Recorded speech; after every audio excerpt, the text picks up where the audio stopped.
And inshallah, we will be sharing with you on tips and a lot more on parenting stress, how to manage parenting stress in Islamic perspective, inshallah. On behalf of Mendaki Raikan Ilmu, and as well on behalf of Al Islamos Madrasah, we would like to thank your presence. Before we start with our program, okay, let's grace our online program here with Al-Fatiha. Bismillah.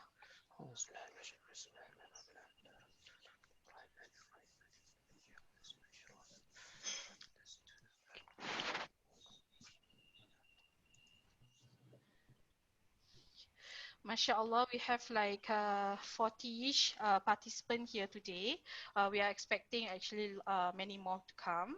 Okay, before that, okay, I know that self-care or managing stress during while we are parenting our children, it is something that you know everyone has their own channel, everyone has their own ways to handle stress. Okay, um stress is necessary in our life, all right? Am I right? Correct, Sanwa?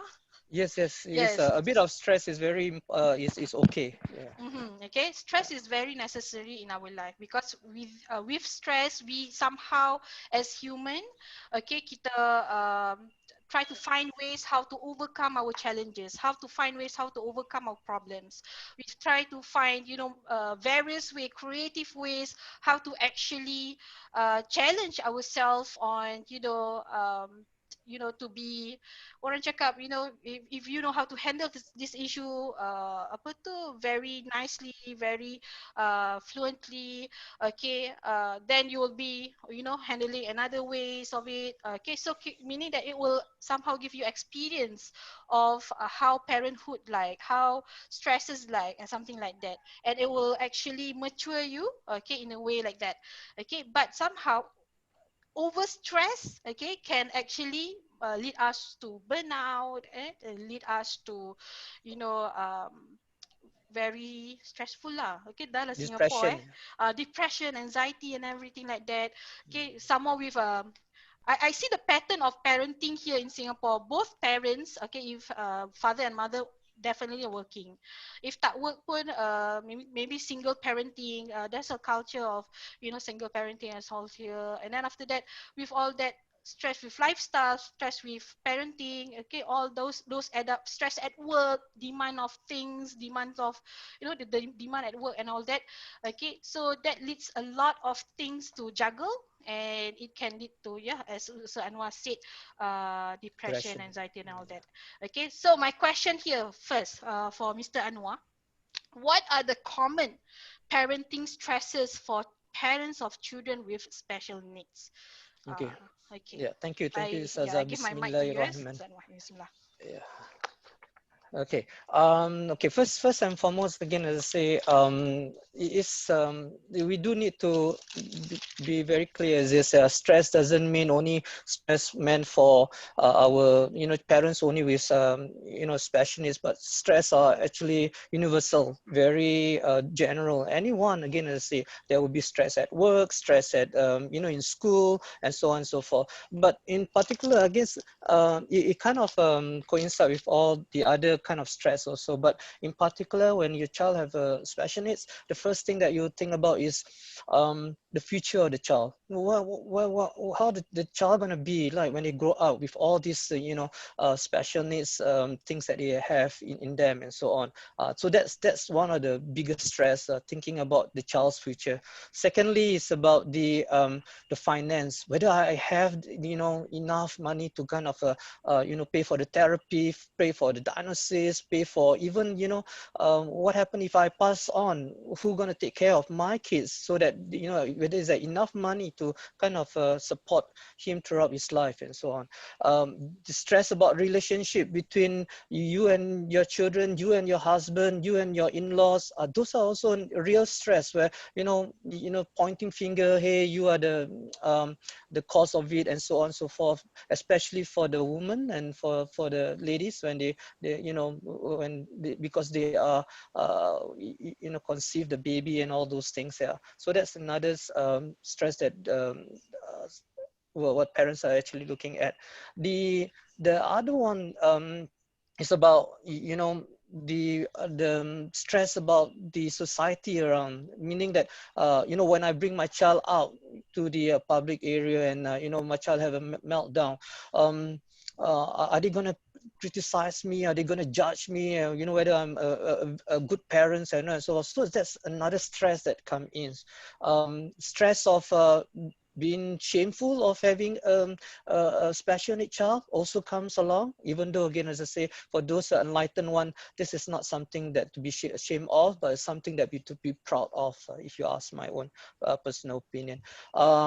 The stress of pain and suffering. Okay, let me just share my screen so that they all know what I'm actually talking about. Yeah, are they able to see the screen? Yeah, Yes, okay. yes. Yeah, okay. So the pain and suffering of the child, to see the child go through having a tube on his nose and not being able to walk at the time where they're supposed to walk, not able to read where they're supposed to read, and so on. So that's the also another stress that Spotlight. parents also actually have in place. And the last one that I thought I will share is about the stress of like um this question of guilt of like, why me, why I have been a good Muslim, why God give me this kind of babies, these special needs babies and so on. Did I did something wrong? Did I do something wrong? Did I um, uh, something that I have done in the past that I'm feeling sin, the sin that now is actually brought down to me. Those are this is, to me, this is a very most important stress that you have to, as a Muslim, to do some soul searching and to kind of get back straight, because if not, it can actually put us in the wrong track, and where we start to blame Allah for all the for giving this so-called unfair thing to you and so on. So in the whole about this, yeah, again, these are some of the stress that my communication with the parents while I'm actually at school and so on, when I communicate with the parents. Yep. Back to you, Ustazah. Okay, mashallah. Very good sharing there, Sir Anwar. So, yeah, if we look at the video slide there just now, okay, lots of judgmental about the judging, you have to handle that. I am quite apa tadi intrigued with the moment that you said about conceiving. Like myself, bayangkan if let's say some mothers or some, ladies here been waiting to conceive for 10 years, for example. And then Masya Allah dianugerahkan anak, ada anak, and then somehow the anak keluar dengan keadaan yang ada disabilities or with autism and all that, and then you know with 10 years of waiting, and then after that dianugerahkan anak yang istimewa like that. Okay, and then with the stress and all that, okay, yeah, it can be built up lah, the stress and all that. Yeah. Okay, Yeah. thank you. I have here with me our parent guest, Miss Nadia, Shahira Nadia. Okay, I am so amazed of very adore her because she's a mother of three. Okay, she has one son with autism, and I am super amazed with her energy because she works in a special needs industry as well as a teacher. I sometimes wonder, macam mana Nadia handle, like kat sekolah you have to handle with all those the meltdowns and everything, and then you come back home attending your son with autism, and then yeah, my question here, okay, what is your common stress? Yeah. Bismillahirrahmanirrahim. Assalamualaikum. Okay, so first of all, so sorry serak-serak basah ni buat Mhm. konser Ina semalam. Okay. Okay, for my concern, yang normal common stress yang kita akan lalui selalunya is about, I mean, for parents with special need, the common stress is through who is going to take care of our child when we are not around in the world. Macam for example, bila kita mati, siapa yang jaga anak kita, like Mr. Anwar said. And then also like public. example like awak anak-anak kita macam meltdown atau macam just takkan buat busy atau flapping around in public and people will say like asal si anak kita macam gini, we do not know how to jaga our anak, is it? That is a very common in our community lah, which we cannot stop that. Kita tak boleh stop mulut orang lah. So we just like, what I always do is buat bodoh. Because like they are stranger, we just meet them once macam passerby aja. They don't know how we struggle and we have tried our best to educate our children. Okay? And of course, financially, as we want to give the best therapies for them for have a better development. Tapi for me right now, all that is previous. I tak macam think about why people think that about my child atau tu because of like I dah put aside. But for me right now is I always stress about juggling individual attention for my children. And I always remind myself whenever whether I have give each and every one of them equal support and equal love that they should receive from me. And I do not want them to feel macam like I prioritize Ali so much. Abi macam like I abandon them. And the fear that when they reach a teenage life, they might grow further away from me because daripada kecil, they always thought that Alif is important to me, but actually tak adalah. I mikir like semua sama rata. Kalau kalau adik kena marah, abang pun kena marah. It's always like that I treat him as normal as it is. Pasal I tak nak macam like, oh dia special and I kena treat him as a special. Tapi in a teaching world is like, if I treat him special, bila dia nak develop his independency, how he want to grow macam budak-budak biasa walaupun dia tak boleh berbual, asalkan he can do like mandi sendiri, senduk sendiri, the normal basic thing is important for him. So sama juga I treat them as a different. And when I'm working in a special need line, it's make me a wake up call. A wake up call is like, okay, I nak kena preparekan Alif macam gini. I nak kena buat dia macam gini. So he can be individual level where dia akan macam, I tak payahlah bila dia 18 tahun, I tak payah nak tolong mandikan dia, cibukkan dia, everything. So this is my very common stress sekarang. To make him individual and adik-beradik semua sama rata and I want them to know that I sayang every one of them equally. Itu je. So Very yang good macam yang point. Yeah. people negative feedback tu buat bodoh lah. We do not know them also. Okay, Miss Nadia, have you like encountered this that you're among the siblings, right? Have the sibling ever asked like why abang is like this? Why abang, never want to listen to me? Have they? Yeah. Okay, the younger one is 2 years old, so he also belum lagi tahu. But I have a daughter, Alhamdulillah, she's helped me a lot, Alhamdulillah. Okay, she did ask, kenapa abang tak macam my kawan-kawan kat sekolah? Why he cannot talk to me? Why he like don't want to play with me? Then I did tell her, but Alhamdulillah, when he's abang in the CPAS, I did bring her along. Then I will like explore her to his Ali friends, like in the wheelchair, in the tube feeding. I expose her to that kind of children. So to make her understand in the future, once dia tak kata peranjat macam like, kenapa dia macam gini atau look in another way, punya perspective. So I did explain to her that abang dia ada different, kakak pun ada different. Kakak punya different is kakak is very independent, boleh tolong ibu, tolong macam jaga abang, and you have your own specialist like you pandai drawing, everything. And abang yang kekurangan is speech. But abang also got specialist is like abang is trying himself to come forward to play with you. And abangnya specialist is he will look after you insya-Allah if you and him have that great bonding. I always told that tak apalah abang tak boleh berbual, tak apa.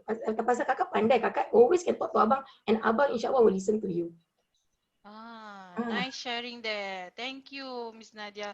Yeah, so because some of the question really ask about, between sibling, how to make them understand.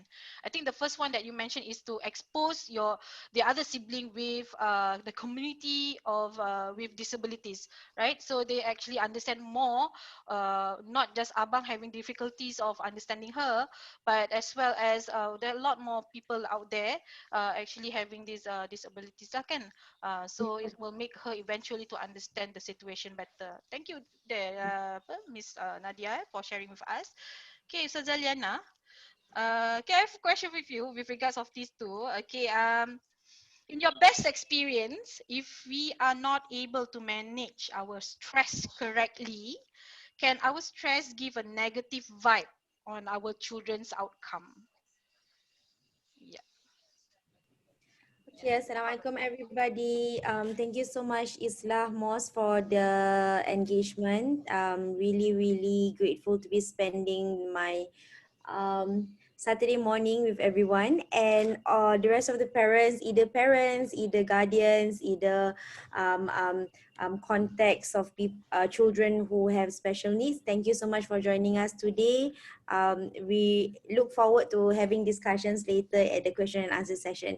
Okay, so for the first question, I will be answering on behalf of my experiences as a single mom. I have 3 children. My children are at the age of 6, 4 and a half, and 3. So a difference of 18 years, 18 months. Very near to each other, a difference of 18 months. So I really want to give my salute, really salute all the parents out there, the mothers out there who have children with autism. Macam Shahira, really, you really need to write a book about how you manage your children apa ni, who have special need, because as a single mom, for me dah susah handling 3 kids yang alhamdulillah they don't have autism, but it's already a challenge kan. Apa lagi if Allah decided to test you with special needs children, lagi lah another level of challenge. So congratulations, thank you for being a role model and a very strong pillar of support for those of you here who are mothers to special needs children. Really my hat goes to all of you.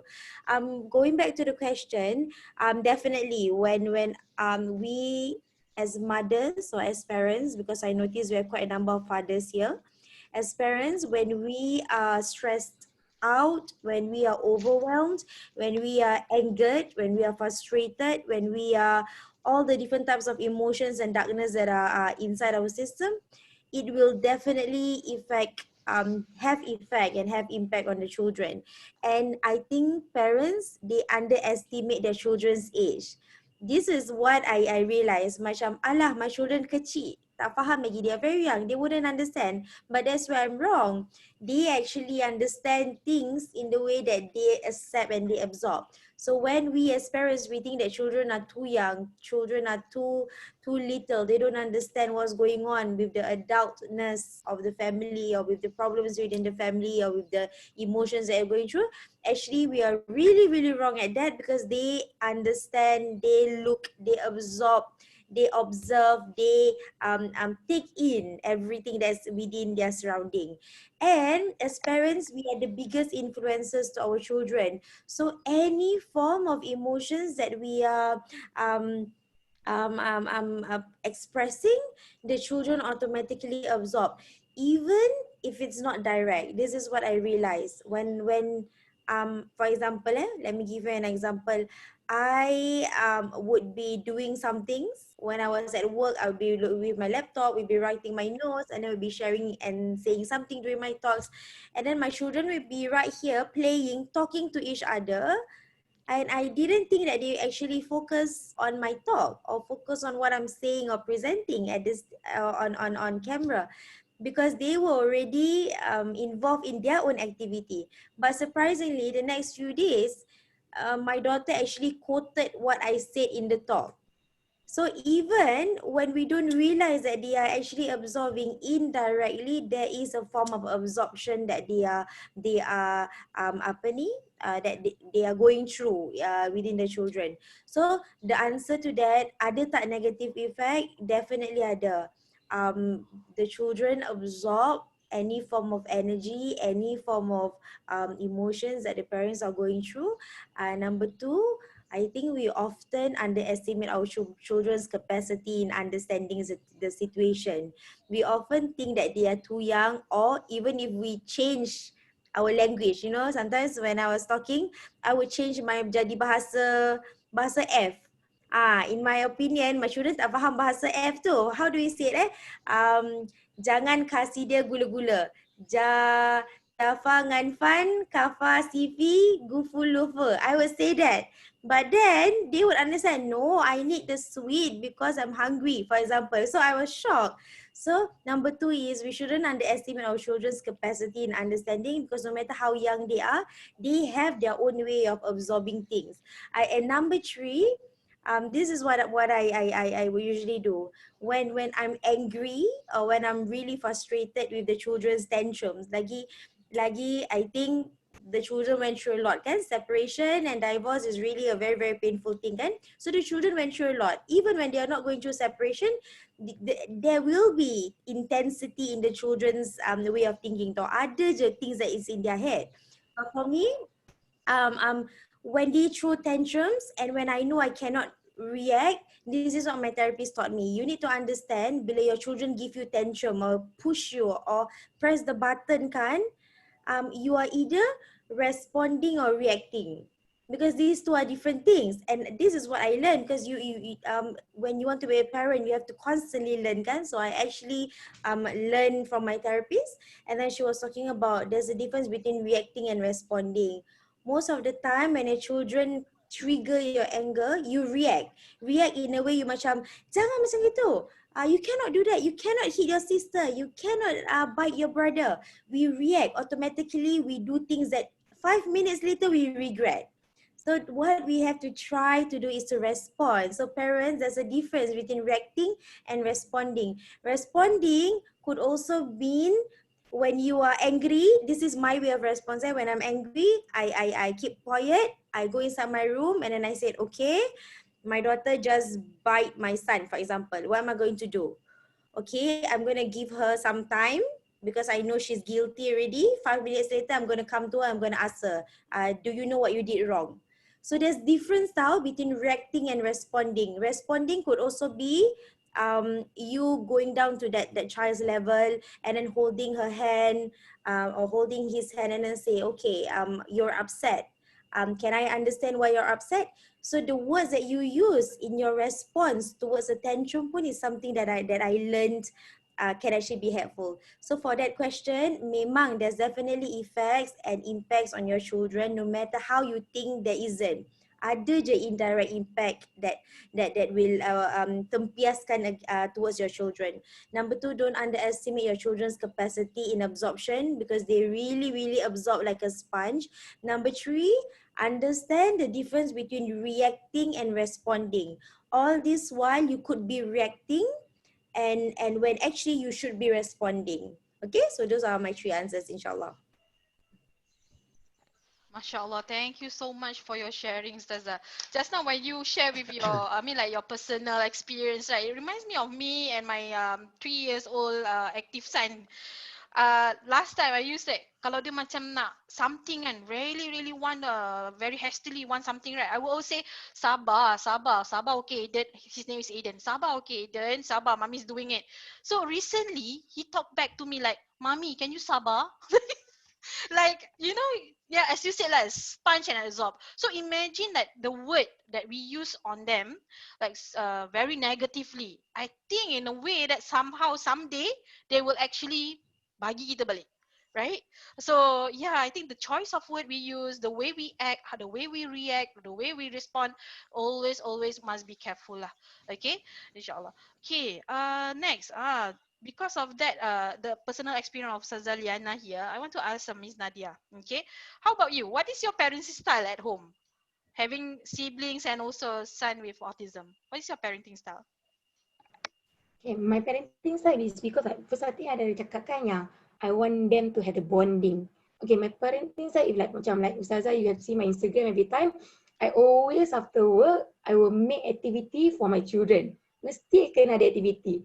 It's like a compulsory in their, for example, like lesson plan gitu. Balik rumah je, activity with the children. Okay, pasal to strengthen their bonding, I want them to be like understand and make understand yang and accept I live in a condition. Okay, macam for example, usually weekdays, what I always do is balik kerja je, I will do like water play, sensory play, because I can't like buat more to like, Alif kena buat homework, drawing, so he can't do that. And for him also, dia nak orang motivate, dia kan macam like, oh kakak buat, adik buat, okay I pun nak buat. that is his kind of learning way. So I dah belajar dia punya pattern. So what I do is, okay, let's play. Play art. Dirty art. Tak kisahlah. Dirty, memang dirty. Memang sakit mata. Kadang-kadang kita ni penat nak kemas. Tapi it's okay. Macam we have to think back. Dulu kita enjoy ourselves to get dirty, and macam like kita dulu pun kecil-kecil pun suka this activity. So it's like, tak apalah, let them get play. Walaupun it's tired to clean up, but at least they bond each other is there.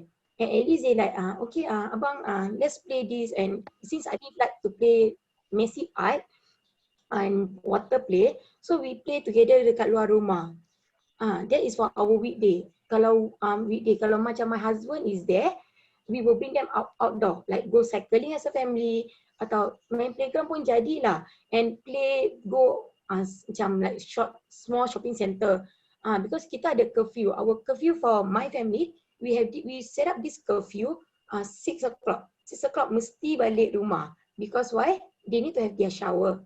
They need to have their dinner. Then after that, Alif need his own me time. It means dia tak akan early in the morning all the way pagi 6:50 dah pergi sekolah, and he will reach home at 2 o'clock. So, and then I balik kerja, he will reach around 3 o'clock. So he had to follow my way of like play. Everything so tak macam like keep him occupied. So bila dah mandi, dah makan semua, like after 6, he have his own me time is iPad, handphone. Kasihlah dia handphone untuk dia main sendiri. Main like his own free time lah. I tak nak dia macam too much on his handphones too much, atau adik-adik dia on handphone too much. Tapi macam dia macam tak heran dengan siblings. You see, nanti kan kita kan kadang-kadang parents pun, kita pun bedek lah, kita selalu dengan handphone, terlupa anak-anak kita ni kat depan kita. Nanti bila orang macam, ibu, nanti handphone dulu, handphone. Kan? I feel bad also. So, what our rules is, handphone put aside, family first, and kalau kita nak me time tu, pukul lah 7:30, lepas maghrib, handphone, you guys have your own handphone. Then I leave usually will say like 8 o'clock. Then that's where my me time with my daughter and the adik. So kita akan baca storybook everything, and of course I will tell them 9 o'clock both kena sleep. And then lepas tu baru I buat kerja rumah everything, and baru macam like reply message lah, sebab tu kadang-kadang I reply message lambat semua. So I will reply message. Yeah, that's what I'm doing.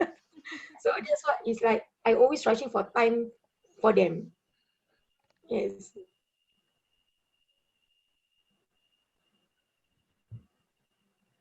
So meaning that you have set the routine of in the family for the family members lah. So Yes, by correct. 9 p.m. All must sleep. Okay, All tidur. must Then sleep. after that 9 p.m. is your me time, is whatsoever your Kena how's kerja your rumah lagi. routine. So meaning that schedule routine is very Very important. important, true. Walaupun I believe that kalau kita dah ada routine and schedule, everything macam senang tu anak kita, senang untuk kita juga.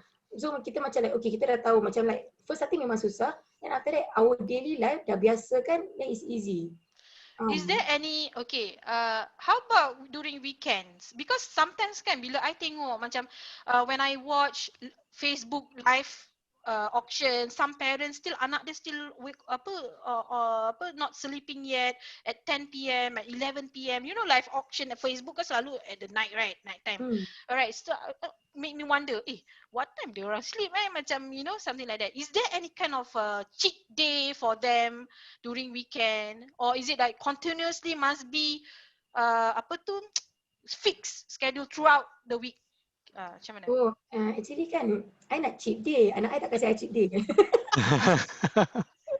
Mak dia yang nak I tak dapat rehat. They will really macam like, I even told them tau, macam like Friday I told them like, Friday besok tak sekolah tau, you guys can wake up late. Tapi tak, they will wake up at 5:30 juga.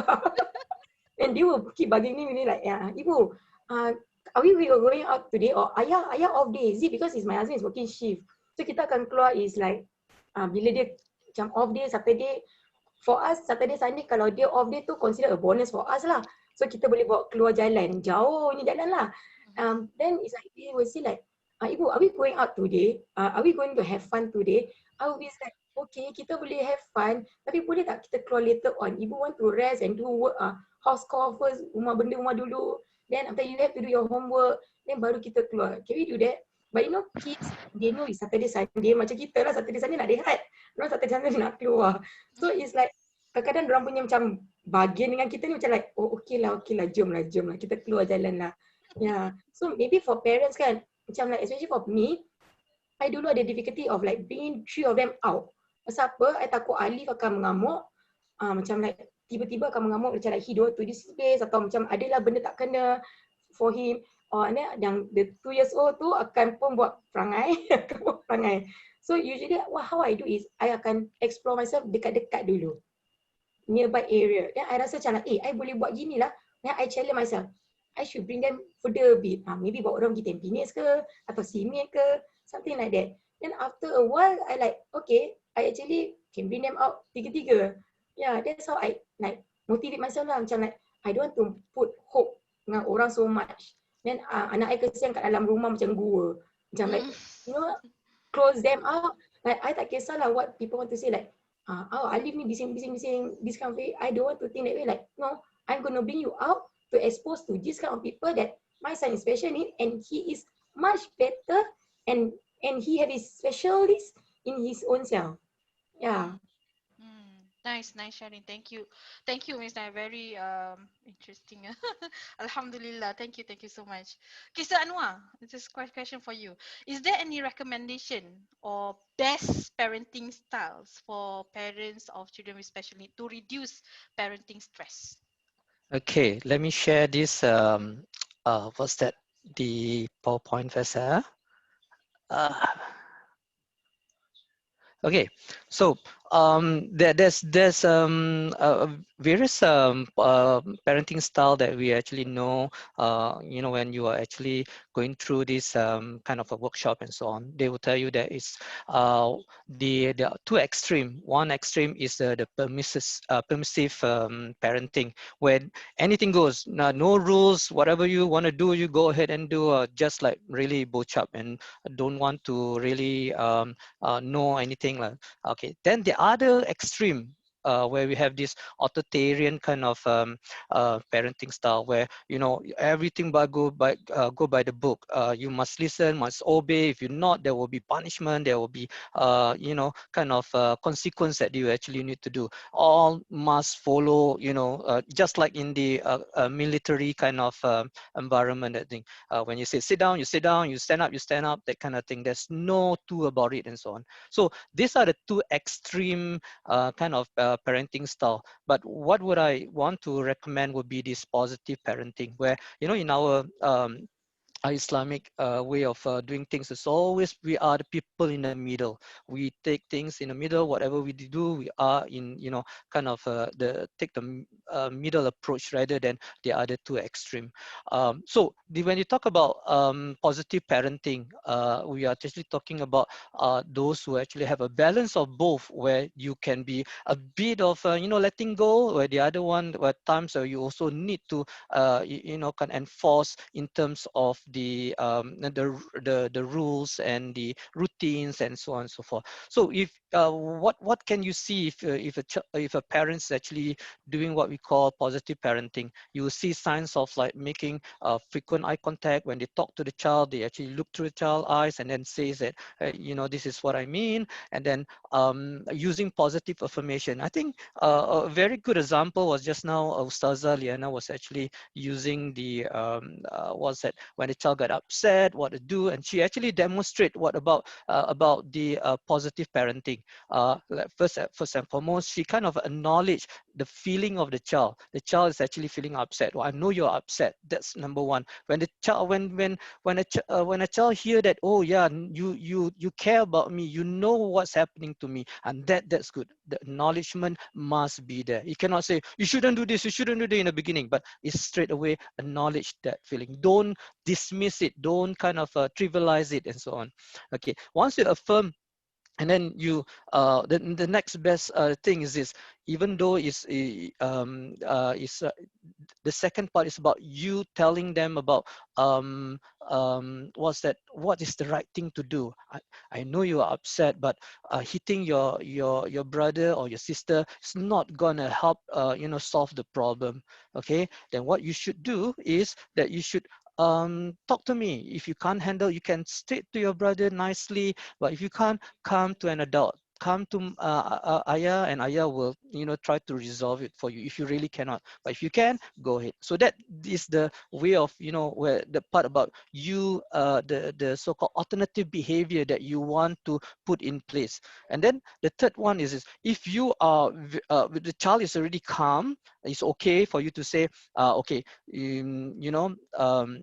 what I want you to do is this, you go to your chill out corner, go to your room and think about what you have done and come back to me once you're ready.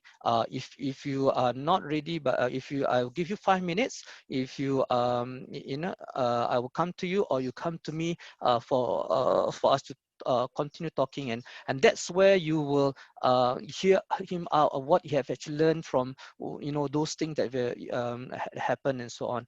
And likewise, you also kind of, if there is, again I say this is not the first time, for me, I'm actually practicing what we call 3M, three chances, anything more 3 chances, I will spell out the consequence. Okay, remember last time I told you, if you do it this for the third time, I'm gonna ask you for you to, again, the consequence must be kind of related to what you have done. I need you to go and help your sister in doing this and this, so that he knows that what he should show love rather than hitting the sister and so on and so forth. So that will be the concept. At the same time, again, I say that this is also give your time to, like what just now Ustazah Liana was saying, not to react but to respond. So the last part of the notes I put there was that you do need to respond instead of reacting, but your action must be quick.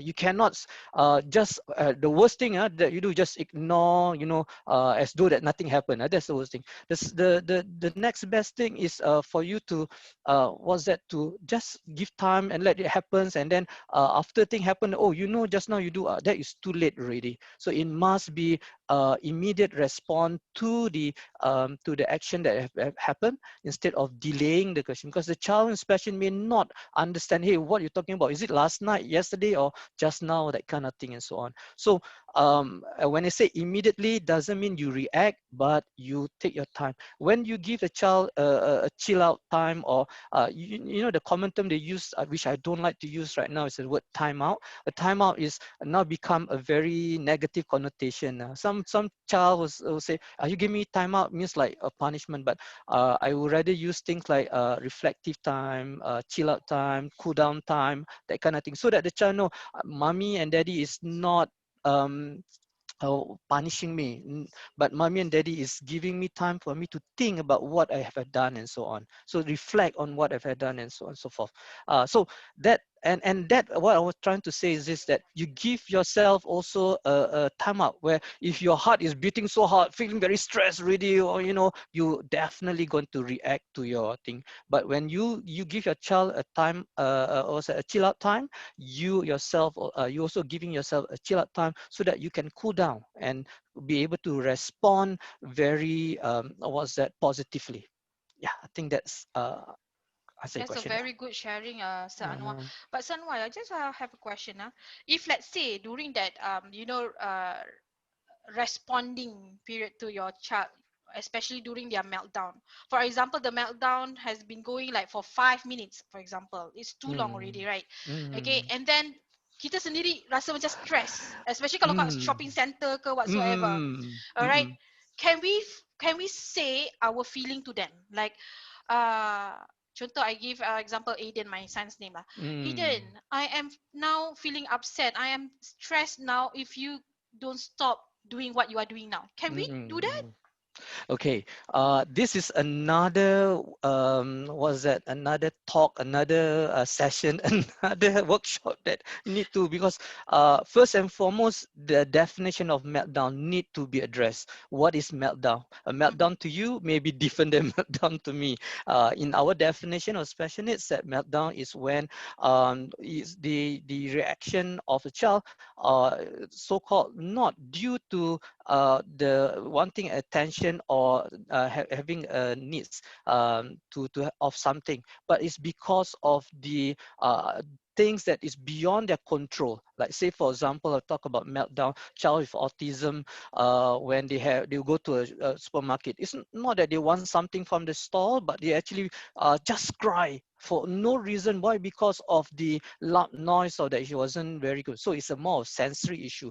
Then for whatever the meltdown triggers that cause, you need to address it as sound. Then you have to bring them up to something very quiet. If it's something that is because of stress of the smell, because the smell of the food is not something that she likes, you have to go and bring them out, to take away that trigger point. But when you talk about tantrum, that is another thing. So there's a fine line between a tantrum and Meltdown. was a meltdown. So when it's about tantrum, you know that there's EAT. The S is for the sensory, which is more to the meltdown. But the EAT, if you remember the acronym SEAT, E is for escaping from doing something that you don't like. Say, for example, you ask me to do my homework, I don't want, that kind of thing. So that could escape. So you know what need to be done. If it's A, is more of attention. I want attention, mommy on the phone. I go and hit the thing, break the thing, so I get the attention from mommy. And then the T is tangible. I want something that that whether it's food or lollipop at this supermarket and so on. So for you to recognize, for first and foremost, again, say the best strategy that I always tell parents is that always, before you even go for the supermarket, you proactively tell them that, hey, we are going to the market, these are what we're going to buy, and you can only have this, and if you don't if you are going to do, we are going to go home immediately, so they know. But this is in at home, in the car, at the bus, in the bus stop, or then prior going. So they need that constant reminder. And when you remind them, hopefully they remember. And again, I say, what do you want? You want a lollipop? I will give you a lollipop only if you behave after I finish my shopping center, doing shopping and all those things. So you need to be proactive. At the same time, if that thing happens again, as I say, Charles will not be able to remember thing connectively. But if you have a card, that visual card also will be good for them to constantly be reminded. If not, if it happens again, and say, you remind them and do not give away, because the moment you give in, you say, cry, and then you say, okay, my mega developer. So the child learn. This is one of the basic thing I learned. I cry, I get. So next time I go, mommy go shopping, cry even louder, probably get 2 more lollipop and so on. So that is what is happening and so on. So do not give in. I know it's trying, but the same thing as Miss Miss Nadia was telling us. If there are a lot of people around you and say, oh, I'm a poor parenting, or this one very bad, ignore. But bodo, right, Miss Nadia, you were saying? Okay, but if there are somebody who comes to you and say, can I help you? Yes, my child is a special need. I hope you understand. This situation, but I can handle it. What I'll do is that, again, I say, bring the child out. You know the consequence you have, so that they learn. They learn behavior is that if I cry, I will not get, and I will not. I'll be off from the substance. I get nothing. That's what I can share with you today. Thank you so much. Very enlightening sharing there. Thank Yeah. you. Okay, now Mm, we go for Sazakyu. Sazakyu, my question here for you. Just now the parenting, the best parenting style by Sir Anwar. So my question for you, okay, how about in Islam? Okay, what kind of parenting styles recommended by Rasulullah or any other Rasulullah Sallallahu Alaihi Wasallam or any other prominent Muslim scholars that is suitable to our context of discussion here? Okay, Bismillahirrahmanirrahim. Thank you, Saza Zubaida. Okay, when we say about parenting in Islam, there's actually a lot. Okay, there's a lot of stuff. Like Sanwa say, see what is suitable. Okay. But for today, I'm going to share with all of you parents, guardians, okay, the 3 recommendation of the Islamic parenting styles. Okay, number 1, we will look into Sayyidina Ali bin Abi Talib radhiyallahu anhu. As you know, he's one of Rasulullah sallallahu alaihi wasallam cousin and also the son-in-law to Prophet Muhammad sallallahu alaihi wasallam. And secondly, we will look into by Imam Al-Ghazali in his book Ihya Ulumuddin. And also, last but not least, we will look into Luqman the Wise Man, whereby you can find in Surah Al-Luqman, whereby Luqman actually talk with his son about sharing. So, Sayyidina Ali ibn Abi Talib radhiyallahu anhu said that play with them for the first 7 years of their life, teach them for the next 7 years, and also advise them for the next 7 years and after that. So from here, from the hadith stated that it's divided into 3 categories. Okay, number 1 is for the first 7 years, we need to play with them. Why? The goal is actually to build a strong connection with your child. Okay, if we have a solid foundation, inshallah, the remaining years will be easier for us. However, if the foundation is poorly, the next moving forward will be a challenging for us. Okay, so we need to play with them, teach them about Islam, teach the best manners, but also when learning with them, not to be in a harsh way. Make it fun with them. Show that Islam is a kind. So they know, oh, okay, Islam doesn't mean that you need to be here cannot, this cannot. When we say, oh, this is haram, this you cannot do. No, this is a time where you play with them and show them the best manners and what Rasulullah sallallahu alaihi wasallam actually asks us to practice. Second is the 7 to 14 years old. Okay, when they are at that age, that is whereby we teach them. Like Ustazah Liana say, is a time where they actually sponge everything what you teach them, what you tell them, what you show them, what you model in front of them. They actually oh, mommy do this, I also follow what mommy did. So this is where very crucial moment we need to be the good role model to our children. So we cannot say if our child misbehave, why you misbehave like this? We need to see ourselves back. Is it because of me? Have I ever do that in front of them? That's why they emulate me. So we cannot blame them, but instead we actually need to blame ourselves first as a parents. Okay. Next is 14 to 21 years old. Okay, whereby this is the stage, like you say, okay, parents is out. Okay, now is me with my friend. Okay, this is the age whereby they are accountable for their age. They are actually already mukallaf. They want to achieve independent. They look into their peers than their parents. So in these critical years, we need to be friend with them. We need to advise them. We need to understand them as adult. What we can do is advise them. Okay, but when you say about the context of special needs, we cannot assume that our child is 7 years old, but their mentality is maybe 3, or when you say they are 10 years old, but their mentality is 3 years old. So we need to see. We cannot just assume, oh, okay, yours example like 8 years old. This is the time you need to learn here. But our child is, the mentality capacity is only just maybe 4, 5, still need play with them. So we need to follow.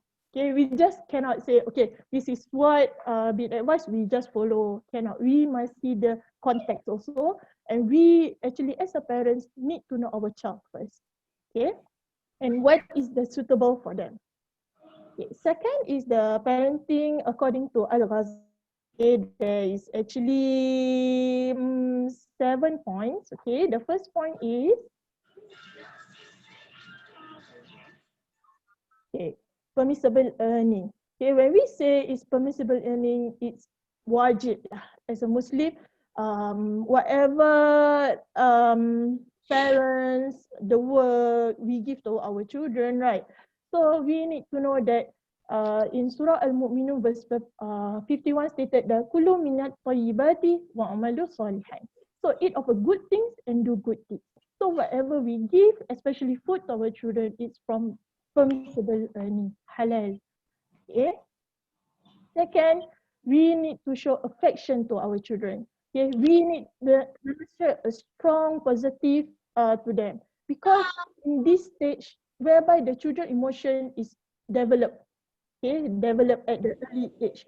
So they actually need their parents kind, kiss, hug, love them, and very important moral support and also undivided attention. Okay, so that they can actually have a high self-esteem. Okay, in Sahih Bukhari stated that Abu Hurairah radhiyallahu anhu said Al-Hasan during that time Rasulullah SAW actually kissed Al-Hasan while one of the sahabat Al-Aqra' bin Ibn Habis At-Tamim was sit beside him. When he saw that Rasulullah kissed Al-Hasan, he said to Rasulullah, Rasulullah, I have 10 children, but I never kissed any of them. Then Rasulullah SAW looked at him and said, whoever is not merciful to others will not be treated mercifully. So Rasulullah SAW actually acknowledged that children also need affection. We need to show them. We cannot say, I love you, but we are at the phone. But you say, okay, I love you, I know I love you. We not only say it, but show with the action. Okay? Third is to maintain a close relationship with our children until they become a responsible adult. Why? Because parents-child relationship is a bond that will never end. Until although one of us die, it will never end. It will not never end. Abu Qatada reported that one of the hadith, the best of you is a man who actually leave behind are three things. Okay? Righteous child who supplicates dua for us, okay, ongoing charity, reward of what you actually reach you, and also the knowledge, okay, that you teach. This is from Sunan Ibn Majah.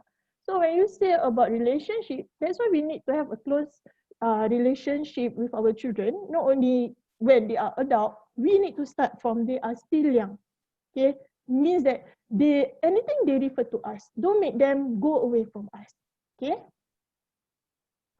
Next is to discipline. Okay, when we say about the word discipline, why? Okay, of course, in Islam also it's stated that we need to discipline them. Why? We need to mentor them. We need to supervise them. We need to see if their behavior is not incorporated. So we need to instill a positive value through our Islamic teaching, and also make sure to make them to realize the importance of avoid the sinful act. Okay, usually I always say that discipline start not at school but always start from home. Okay, and we as a parents need to show a good role model to our children. Next, like Ustazah Nadia said, want to have an equal treatment.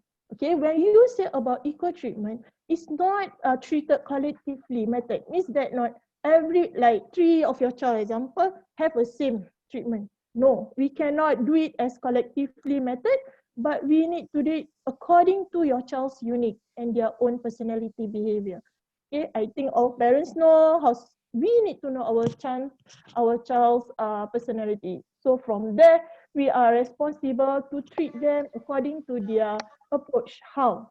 Okay, based on their uniques, and also we need to see how their growth and talent, competency. Okay, Al-Ghazali write in his book is treat well with all and speak to everyone according to his intellect. He emphasized his intellect.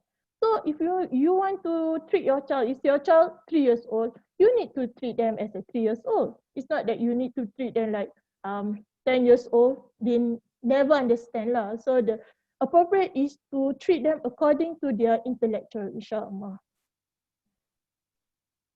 Next, number 6 is their potential development. Okay, just like equal treatment, we also need to see, we need to tap on their potential development. Every child have their own unique way. We need to tap on it. So from there, like as Al-Ghazali wrote in his book, that a child is like a flower until he reached the age of 7. So you will enjoy his fragrance when he is 7 years old. Either he become your servant, or he can be your enemy or shadow in your works. Okay, so we need to tap their uniqueness. Okay, we need to see every child have their uniqueness. We need to tap on their competency. We need to see their potential development, okay? And never compare from one another.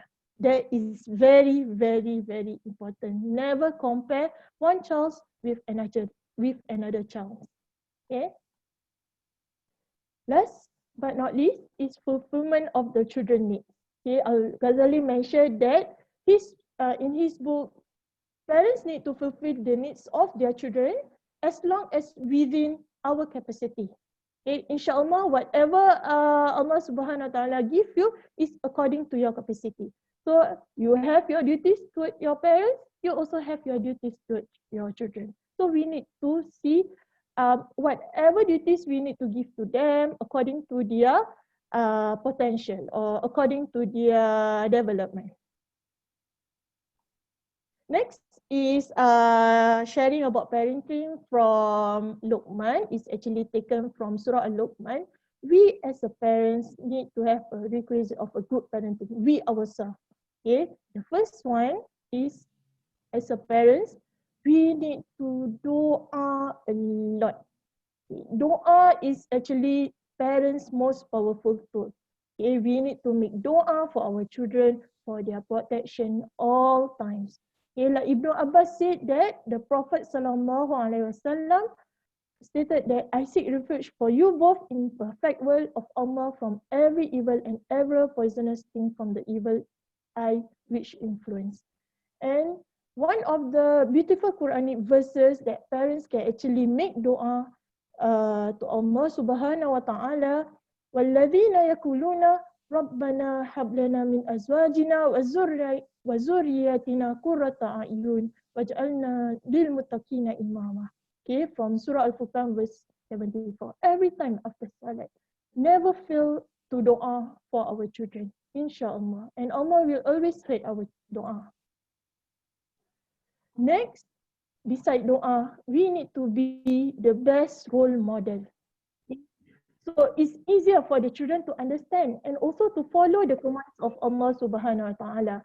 Like if you want to say your children need to pray 5 times, we ourselves need to show them that we do it 5 times a day, including Fajr, Salat Subuh. And when you say that, okay, we need to Salat Subuh, we need to study, not only children, but we ourselves also should have physically so that we can wake up to do Salat Fajr. And very, very, very important. And also reminder for myself, do not lose your temper. Tengah marah ni, angry, very angry. Please take a deep breath. Astaghfirullahaladzim, astaghfirullahaladzim. Why? Because once our children see and hear our action, they will follow us. For them, my parents is my role model. So whatever my parents do, I will follow. So we need to control our temper on especially our action and also our words. Next is to build your patience. Patience, sabar. Okay, when we say about sabar, sabar. It's not easy. I know it's not easy. But we will try our best and doa to Allah Subhanahu Wa Taala. The only thing is to doa. That is the key point. Okay, one of the doa that you can recite in Surah Al-A'raf, Rabbana afraq alayna sabran wa tawaffaqana muslimin. Ya Allah, shower us with perseverance and also let us know we're submitting to you, Ya Allah. I know I'm not the best, but I try to be the best. Okay. And last but not least, we need to read up on parenting. That's a lot. That is our job. That is our task. When Allah Subhanahu Wa Taala given us children, is our job that we need to do. We cannot say, I don't want it. I don't want it. No, you need to. We need to learn. Every time, every day is a learning process for us. So we understand our children. It actually helps us to tailor our parenting style to suit which one is the best for our child. I cannot say, okay, this is best for you, but maybe not best. Maybe best for child A, but not best for child B. So we need to see which one is suitable for them. And very, very important is that Luqman actually share with his child that every children okay, is actually has a fitrah in his heart to believe in the Tawheed.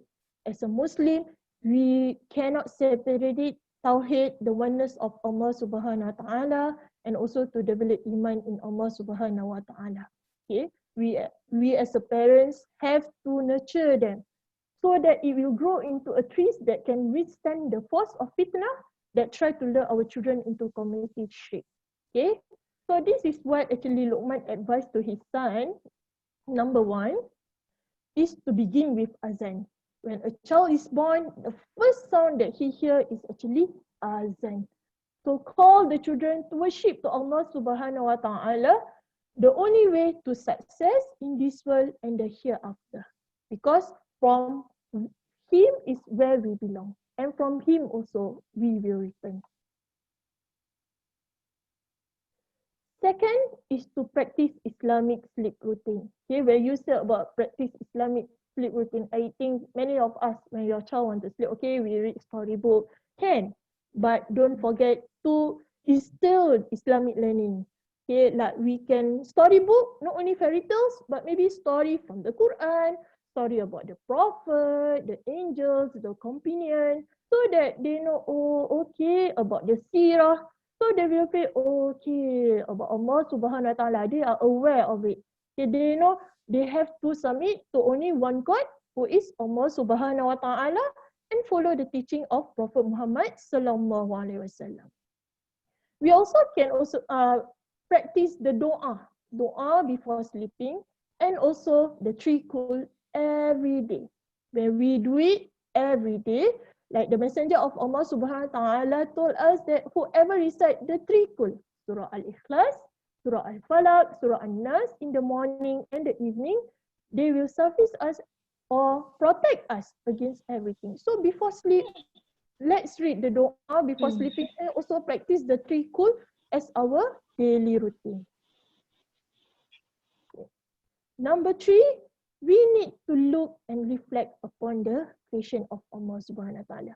Appreciate the magnificence of our Lord, and also how everything has been made for our comfort. As a reflection to Allah subhanahu wa ta'ala, we actually tell our child to say, Alhamdulillah, Subhanallah, MashaAllah, wow, it's so nice. If this been a practice to us, our children will actually follow it.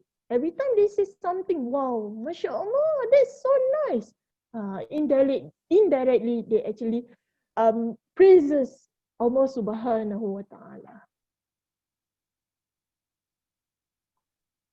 Next is the consistent remembrance and mention of Allah subhanahu wa ta'ala. Talk to your child about Allah subhanahu wa ta'ala. Talk to your child about Prophet Muhammad sallallahu alaihi wasallam. This will actually help and also develop love for Allah subhanahu wa ta'ala and his messenger. Like memorize shahada, reciting surah Al-Fatihah, salawat to Prophet Muhammad sallallahu alaihi wasallam, recite ayatul kursi or any daily doa. Okay, this will actually be, if every day we do it, we reciting the doa, it will make the child a habit for them to constantly remind Allah subhanahu wa ta'ala. Next is to encourage good deeds.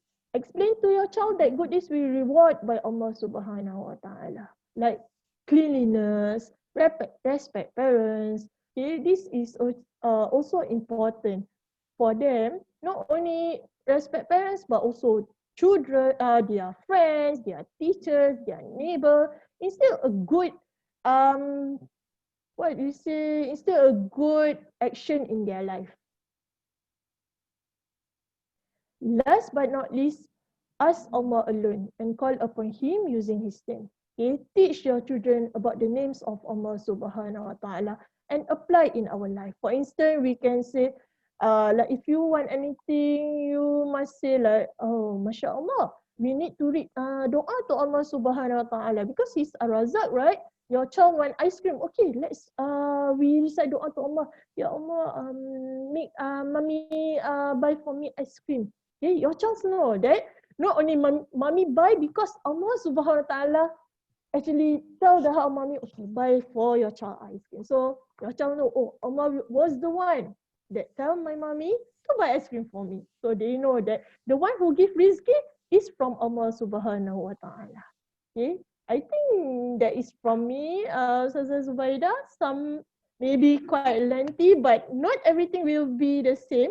Maybe some of the points you can actually, according, like I told you lah, you need to see your child intellectual, which one is much better for them. Okay, that's from me. Thank you. MashaAllah, that's not just some, there's a lot of points, but it's very good. Okay, whichever suitable for you. Okay, for the parents here, that's how the Islamic perspective in parenting. Okay, MashaAllah, thank you, Sazakil.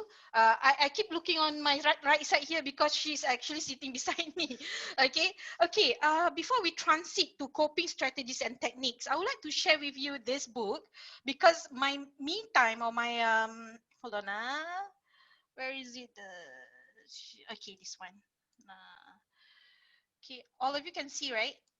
Okay, these three books is actually very good book written to actually to emphasize on parenting style in a context because the writer here is a Malaysian. Okay, it's very close to our context. And I bought the book from Buat Manja bookstore. You can take note of the what is it? The link and also the store location. They are. I'm not promoting for them, but I'm just saying it. They are having a 10% discount for all these parenting books. Okay.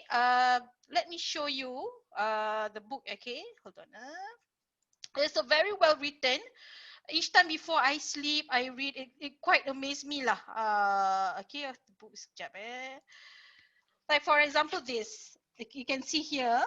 Okay, that's a comic about the son is actually drawing things on the car or draw stuff on the wall.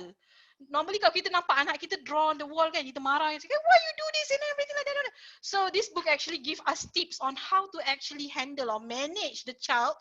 Maybe they want to show the artwork, okay, but the way how we say things to them is very important because as before this kita cakap absorb. They see us as a role model. Okay, so I really highly recommend you that book, the three books. Okay, before you go to bed, baca. Maybe our parenting style is need to to upgrade sikit ke apa ke. InsyaAllah, the tips very good. Okay, so yeah. Alright, now we move to the coping strategies and techniques. Okay, my question to tadi Ustazah Q cakap Ustazah Nadia.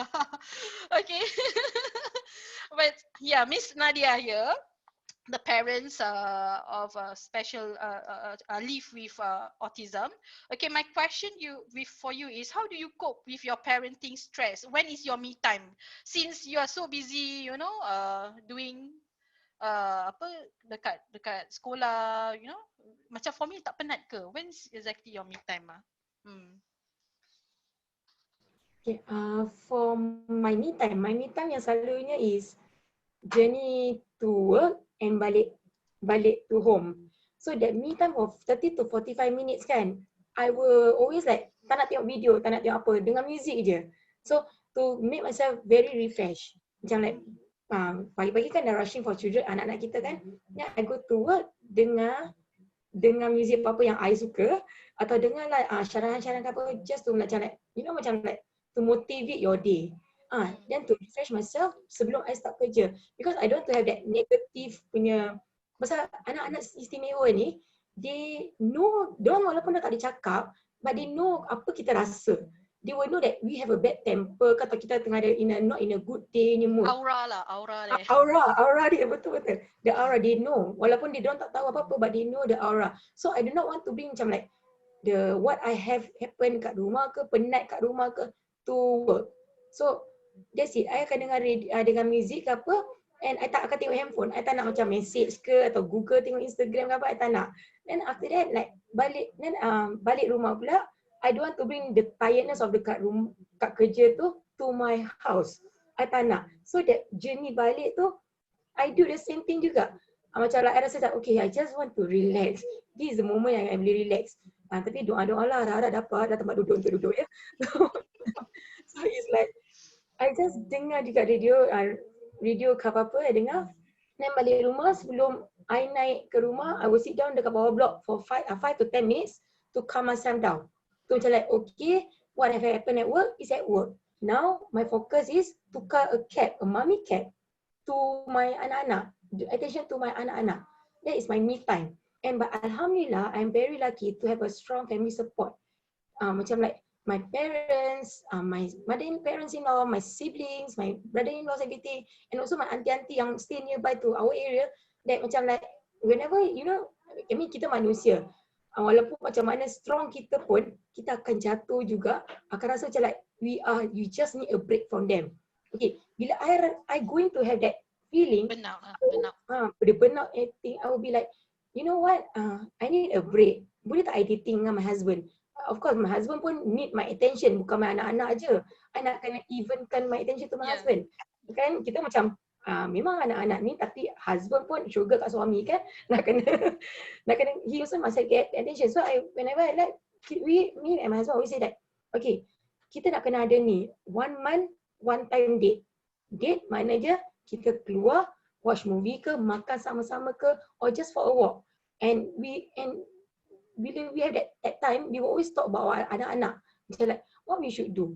Do we do a right thing? Atau, you tahu tak dulu-dulu kita kan pernah dating kat sini, why not kita try pergi sini balik?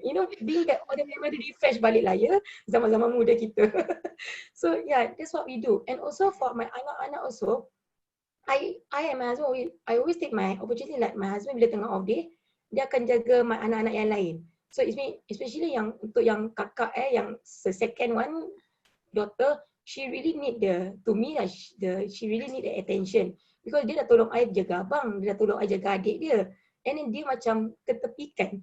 So usually Alif will have my attention, like, okay Alif, we will go to kedai, okay apa you nak beli, jom kita beli, or just a walk kat bawah blok. That will be like half an hour or 1 hour attention with him. So only me and Alif. And for Alia, I always bring her out, macam pasal dia nak tengok movie everything, then like, okay Alia, let's go outing, mommy and daughter bonding, let's go, where you want to go, what you want to do. I always ask her, bukannya I plan, I do not want to plan, pasal I plan senang dia duduk rumah kan. So I will ask her, Alia, what you want to do, what you want to do with me, or where you want to go, what kind of place you want to eat. So she will tell me what she want to do, or she will say that, Ibu, we long time tak pergi tengok movie, shall we go? Okay, then we go. Then after that I ask her, dalam between tu, janganlah macam kita keluar dengan dia, kita dengan handphone kita, kau bagus cakap No, handphone aside, attention to her, because this is the time of attention dengan dia. Then I ask her, I'm so sorry kalau ibu marah-marah dia. I mean, kita as a parent, kadang-kadang ego kita macam like, asal nak cakap maaf dengan anak kan? I mean, to me is like, tak apa, dia anak kita nak kena bilang dia like, I'm so sorry, ibu kalau marah kakak ke apa, I'm so sorry, but you must always know that I always love you also.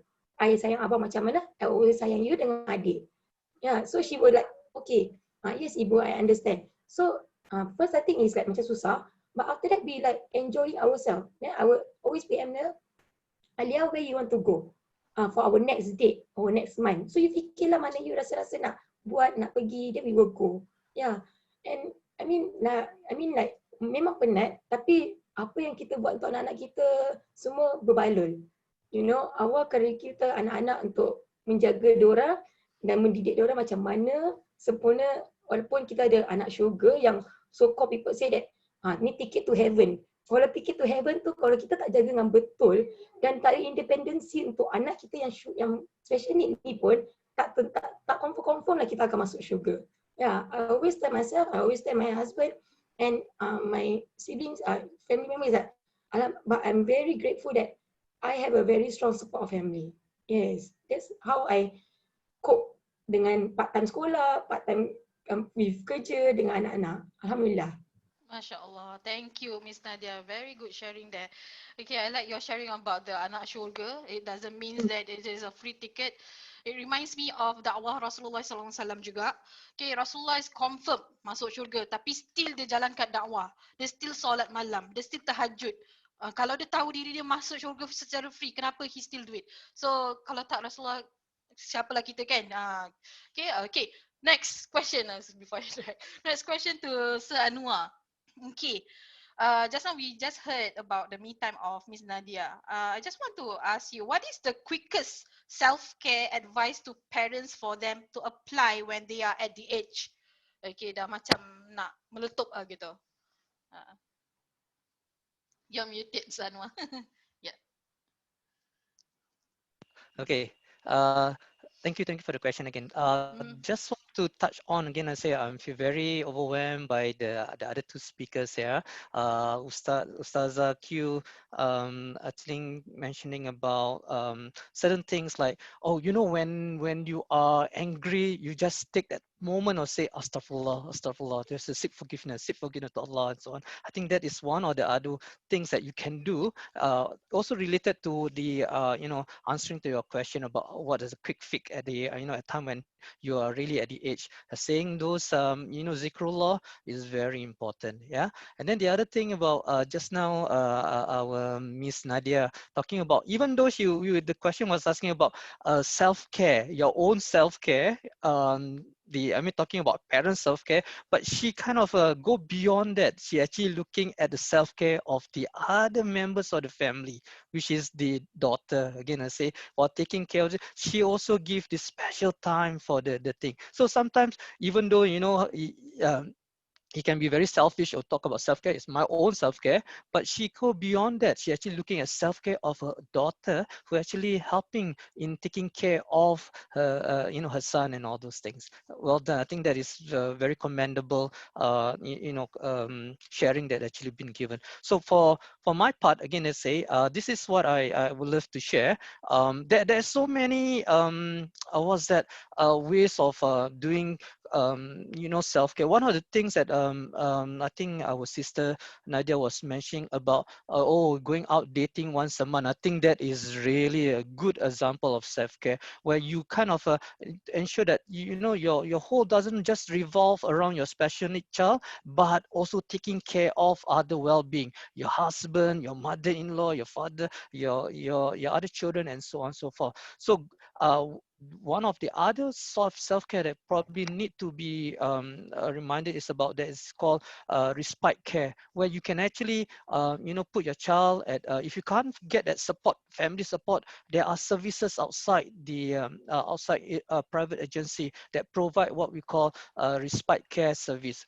For a few hours you put them there, and then you pay for the service. That okay. For the quickest one I can think of is the one that I can share. One of the things that over here, yeah, talking about the self-breathing. Sorry, self-breathing. You hold on, my screen just can like go off somewhere. Okay. This is the quick one, basically about deep breathing. You say, oh, we have been breathing what, but what's the difference between deep breathing and just our normal kind of a breathing? There is so when we are at the stage of stress, what happens is that the amount of oxygen got into we get into the state what we call the flight and the fright kind of situation, where the movement of oxygen to your brain is constrict. This is been lessened in a sense, because there is this chemical in your body produce, like the cortisol and the adrenaline and all these things, make your heart pump very fast, make your muscle very tense, make your heartbeat go very fast, and so on. So when you do deep breathing, what actually happen is that the air oxygen the was that your body will supply more oxygen to the brain, so lessen the tension, and kind of your body react to tell the brain that I'm okay, I can be, I am under control, that kind of thing, and so on. So the steps of doing it: first, sit or lie down on the comfortable position. So if you can't, again, this is also the very important thing. Whenever you're angry, the best thing is for you to sit down. That because it helps you to kind of you try to be angry when you're sitting down. It's very different than when you're angry when you're standing up. When you're sitting down, you're much more calmer in a sense. Focus your attention on this is a part where when you mix the so-called the Western idea of how to calm down with our Islamic way of this, is to say prayers, as to like what Ustazah Ki was saying about the zikir, astaghfirullah, astaghfirullah, astaghfirullah, that kind of thing, to calm yourself down and so on. And then the third one is about inhale. Again, then this inhale part is a bit different than our common. So one of the things that you do is that you actually put your palm on your tummy. And then when you inhale, you must make sure that your tummy kind of expand forward. Not inside, expand forward. And then the third, so that that will kind of give a maximum volume to your diaphragm and your lungs and so on. Okay, and then the third part is about exhaling. And then when you exhale, so when you what's that? You blow slowly through your lips. Make sure that it's like you are whistling, and then you see your tummy, your abdomen kind of set back, move back, or deflate, that kind of thing. Yeah? And then you pause. The pause is again as part where you can mention things like your thoughts about some zikrullah that you can add on. I cannot demonstrate, so what I'll do is I'll show you a video. Hopefully it's not enough to hear, and so sit back and then look at this the steps that I just mentioned again. Yeah.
Okay, so that's the demonstration. I think if you see my stomach, you probably will faint. So that's why I kind of not to show it the demonstrate on live thing. So for what I believe also, let's spend just 1 minute to do this, because I always believe that we all adult learn by learning, and this is how. Let's go through it again. Yeah.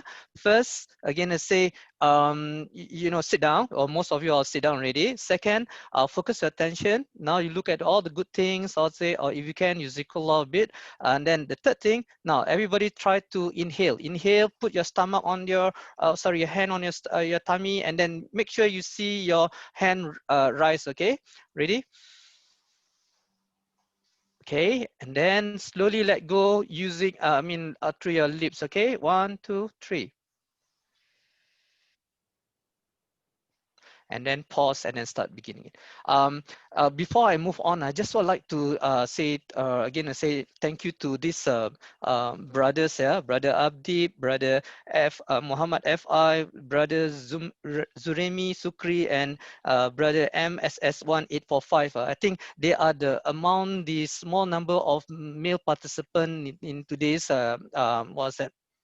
Talk here, and I really congratulate and affirm to you guys that we are the thorn among the roses, but fathers plays an important role also in actually parenting a child with special needs, because you do need to have both hands to kind of and especially for those single mother, it's very tough on them, but we do know that a father also play a very important role. And then the other one is Sister Mia. I think despite she actually is sending her daughters and son to school, we saw on the video that she actually still with us on this talk. Thank you. Okay, thank you, Sanuma, for the breathing technique. Yes, I just got to know about the oxygen thing on the brain and all that.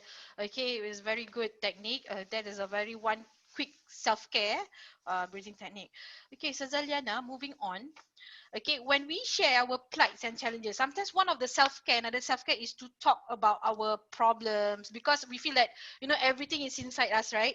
And after that, when we talk to our, family members, or maybe husband and all that, or maybe someone outside, maybe colleagues or something like that, okay, when we share our plights and challenges to others, people may say, oh, sabarlah, sabar.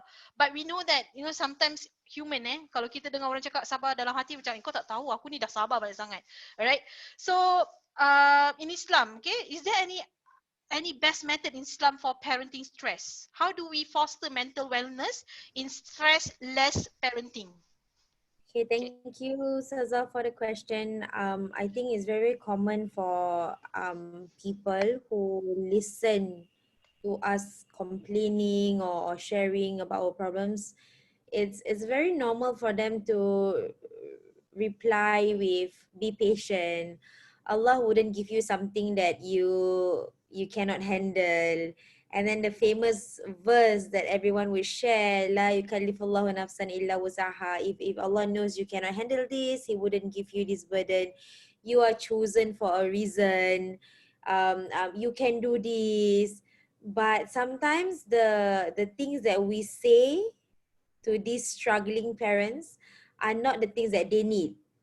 So we have very good intention. I'm not here to say that, hey, your intention salah. No, because when we have friends coming to us and say that they are going through a rough time, our sincere intention want to help. We want to support. But the only issue is cara or the approach is something that is different. Our approach in supporting them is not the approach that they need, right, at that point of time. So when a mother is going through something rough, or when a father is having a bad day at work, and then when he comes home, and then when she comes home, the children are throwing tantrums, the children are hitting and throwing things, and then they went out, they share it with their friend, and then the friend say, sabarlah, this is the reality of being a parent. That's not a helpful answer. Yes, some people want to be there, they want to be supportive, but sometimes the approach and the medium that they use actually can make the situation or the emotions worsen. So one thing that I learned from my religion is that when things are getting a little too much, the first thing that you need to do is to attend to your emotions first. And banyak sangat, there's a lot of hadith. For example, Ustazah Qadaria was sharing about the verses from the Quran.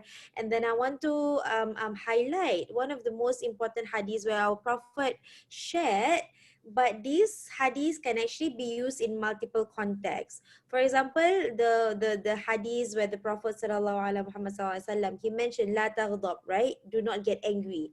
He repeated that word or that advice 3 times in one row, right? And that context of do not get angry can be used and can be applied in multiple contexts. When your children menjawab balik, when your children argue, when your children shout at you, when your children embarrass you in the middle of a shopping mall, when your children pecahkan the glass, when you try to remember that the Prophet was saying don't get angry, right? La taghdab. Okay, don't get angry. So that is where you will realize that the Prophet said don't get angry. And then you ask yourself how to not get angry. You just clean the house, you just bought that new periuk, for example. Ada satu brand yang mahal sangat, brand apa? Corel Is it betul tak Cik Anwar? Corel, for example you just bought a new carpet, and then suddenly they spill paints, they put slime. I just bought a new carpet, a new Persian carpet, and my children played slime on that carpet. Slime, mothers and fathers, you cannot remove slime from a carpet. And then Allah Akbar. And then I remind myself, Lena, you always tell people la taghdab, do not get angry. At that point of time, I asked myself how to not get angry. At that point of time, everything that is being shared on this session, you might even forget everything. Right? Brother Anwar shared all the amazing slides. Ustazah Qadara shared all the du'as of the Quran. Shahira shared, this is what you need to do. But at that point of time, When your children test you, challenge your emotion, suddenly everything go out of the window. So that is where you only have yourself to support yourself. You can learn all of this. You can read multiple books on parenting. You can listen to thousands of podcasts on how to deal with a special need children. But when that happens, you only have yourself, your core system inside of you. You have Allah and your crying child in the middle of you, in front of you. You only have these four things. So what I would recommend my sisters or my brothers here to do is you have to trust yourself. Like Islam really prioritize on apa tu itqan, right? So itqan means you have to really believe in yourself with full capacity. This goes back. If Allah thinks you cannot handle a child with autism, He wouldn't have gifted it to you. He would have given it to someone else. He would have given it to me, for example. But He knows Ustazah Lena cannot handle a child who has autism. That's why Allah gives it to Shahira or Nadia. Allah gave it to someone else. And so this is where you practice itqan. Itqan means for you to believe in whatever capacity internally as a mother, as a father, that you have right at that point of time. What do you think is the right thing to do? So I think parents, they blame themselves a little too much. Whenever their child throw tantrum, it's my fault. For example, this is a real experience. When my children act up, I blame myself. Oh, Lena, this is your fault because your marriage didn't last. It's your fault. You are to blame. You allow your children to go through separation. I blame myself. But then tantrums are tantrums. Children do tantrum. That's how they are. That's the way they respond to something they don't like. Why do I go to the extent of blaming my divorce? So you see the difference? So that is me not practicing itqan. Itqan is for you to have a problem. Your child is right there in front of you creating all this tantrum. You have yourself. You have your faith in God. You have all the things that work for the last few years of you being a parent. You dah ada. You know what works, what doesn't work. You already know what works, what doesn't work. You know your child more than any one of us here, like Brother Anwar, Nadia, Ustazah Qadaria, Ustazah Zubaida, and myself. You know your child way more than all five of us expert come together. So practice itqan. You know what works for your children. You know what doesn't work for your children. And important, you know what works for you and what doesn't work for you. Because when we are trying to be there for our children a little too much, you forget to be there for yourself. So you slowly lose who you are. So I think this is something that I really, really want parents to remember. Yes, we are parents now. We hold the responsibility. But before you become a parent, you are an individual person first. You are who you are first. So kalau yourself tak strong, tak practice itqan, you don't have a strong core internal system, how do you spread the kindness, the love to those around you, the mini you, kan? So I think in the process of you wanting to be the best parent to your children, don't neglect that you also have to be the best version of you. So that is my idea of how you can incorporate Islamic teaching when you are really, really stressful. Number satu, remember number satu Brother Anwar dah rojak pula Number one, remember what the Prophet said, don't get angry. He repeated that 3 times, 3 times, don't get angry, because anger is the root of everything. Kalau I marah, why did you place slime on mama's new carpet? Let me give you a scenario. Do you know how expensive this carpet is? Do you know that I'm supporting you all on my own? Do you know that it takes so much time for me to clean this carpet? It's a cycle. The moment you start with anger, continue. But the moment at that point of time, okay, practice itqan. They played with slime on the carpet. What are you going to do? You're going to react or you're going to respond? Okay, cannot react, respond. Respond to macam mana? So you mean you see, you have a self-awareness tau. When your children attack, I wouldn't say attack, I would say when your children become, what's the word minion lah, little minion. That everyone at that point of time, bila I ada presentation or proposal to give to minister, for example, at that point juga they want to fight and play Avengers. And the timing is always, memang Allah's timing really want to test you. Ni kuat iman ke tidak? Ini boleh tahan ke tidak? You know, really, you know, the timing, and you don't have proposal to submit, you don't have any work. They are all like malaikat. Baik, Masya Allah, suddenly read books together, no fighting.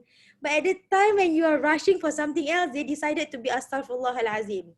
Right? Sometimes they are Masya Allah, sometimes they are Alhamdulillah, sometimes they are Astaghfirullahalazim moment. So at that point of time, parents, I want you to believe in your capacity of being the parent to your children. Understand that you have the itqan. Itqan means the full capacity within you to know what's right to do at that moment of time. So before you do something, before you say something, you internalize within you what's the right response to do, what's the right action to take. It doesn't take 5 minutes. Sometimes it's less than 1 minute. When I was dealing with the slime situation, it took me less than a minute to finally tell myself, okay, this is what I want to do.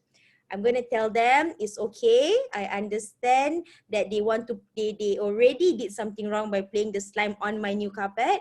But now I want all of them to take the responsibility to clean it up together. So that is a different approach than my previous approach. I'm not saying that I'm an angelic mother. Tak, ada juga Tarzan where I fight, I shout, I'm like, oh my God, why? But then you learn. You really learn. It took me 6 years. My eldest son is 6 years. It took me 6 years to finally understand what works and what doesn't work for my children and for me. Okay. So practice Ilqan. Really, before you react, take that moment to differentiate how to react and how to respond. Really, I really have to say thank you to my therapist for teaching me this, and believe in yourself, that you can really, you know what's the right thing to do and what's the wrong thing to do for your children. Okay, and good luck everybody, inshallah. Thank you, Allah, Sada mashallah. Zubaida. Thank you for sharing, Sister Liana. Very nice sharing there. Alhamdulillah. Okay, now the best part. Okay, Sazakyu. Okay, what is the best recommended salawat and zikr among the questions that I receive? Okay, they ask what is the doa or salawat or zikr when parents face difficulties and challenges during parenting or during the child is going through a tantrum or meltdown. Yeah. Okay, mashallah. Thank you, Ustazah Zubaida. Okay, when you say the best zikir and the best salawat, I cannot say this is the best one, but this is what is being practiced by our beloved Prophet Muhammad sallallahu alaihi wasallam. Yeah, Rasulullah sallallahu alaihi wasallam said that the two words that actually that dear and to the massive very light, is very light to say, but very heavy on the scale is Subhanallah wa bihamdi, Subhanallah al-azim. Okay, so you can actually say very simple, Subhanallah wa bihamdi, Subhanallah al-azim. Like Ustazah Liana shared that Allah know what is the best you can do. So we need to practice. We need to equip ourselves. We need to prepare ourselves before we teach our child. We need to teach our inner self first. Okay. Next, when we are in difficulties, Allah Subhanahu Wa Taala remind us in Surah Ar-Ra'd. In hadith narrated that the Messenger of Allah Subhanahu Wa Taala said, "May I not teach you the phrase which you utter when in distress? These are the Messenger of Allah Subhanahu Wa Taala said to me, may I not teach you the phrase which you should utter when in distress? Allah, Allah is my Lord. I do not associate anything as partner with Him. Say, Allah, Allahu Rabbi, la ushriku bihi shay'an. You know, we cannot associate other than Allah Subhanahu Wa Taala. Everything we need to refer to Allah Subhanahu Wa Taala. Besides that, we can also recite the doa that Prophet Yunus alayhi salam recite, La ilaha illa anta subhanaka inni kuntu minaz zalimin. La ilaha illa anta subhanaka inni kuntu minaz zalimin. This is one of the effective way in removing any difficulties. Like Nabi Yunus alayhi salam, you know the story whereby he was inside the wheel of the stomach. We doa to Allah Subhanahu Wa Taala, La ilaha illa anta subhanaka inni kuntu minaz zalimin. Ya Allah, only I refer to you. You are the only one that can help me. So we can actually practice that doa also. Next, the doa by Nabi Musa alayhi salam to attain his calmness of heart from being very anxious. This is during when Allah Subhanahu Wa Taala sent him to speak to the evil king during that time. So what does he read?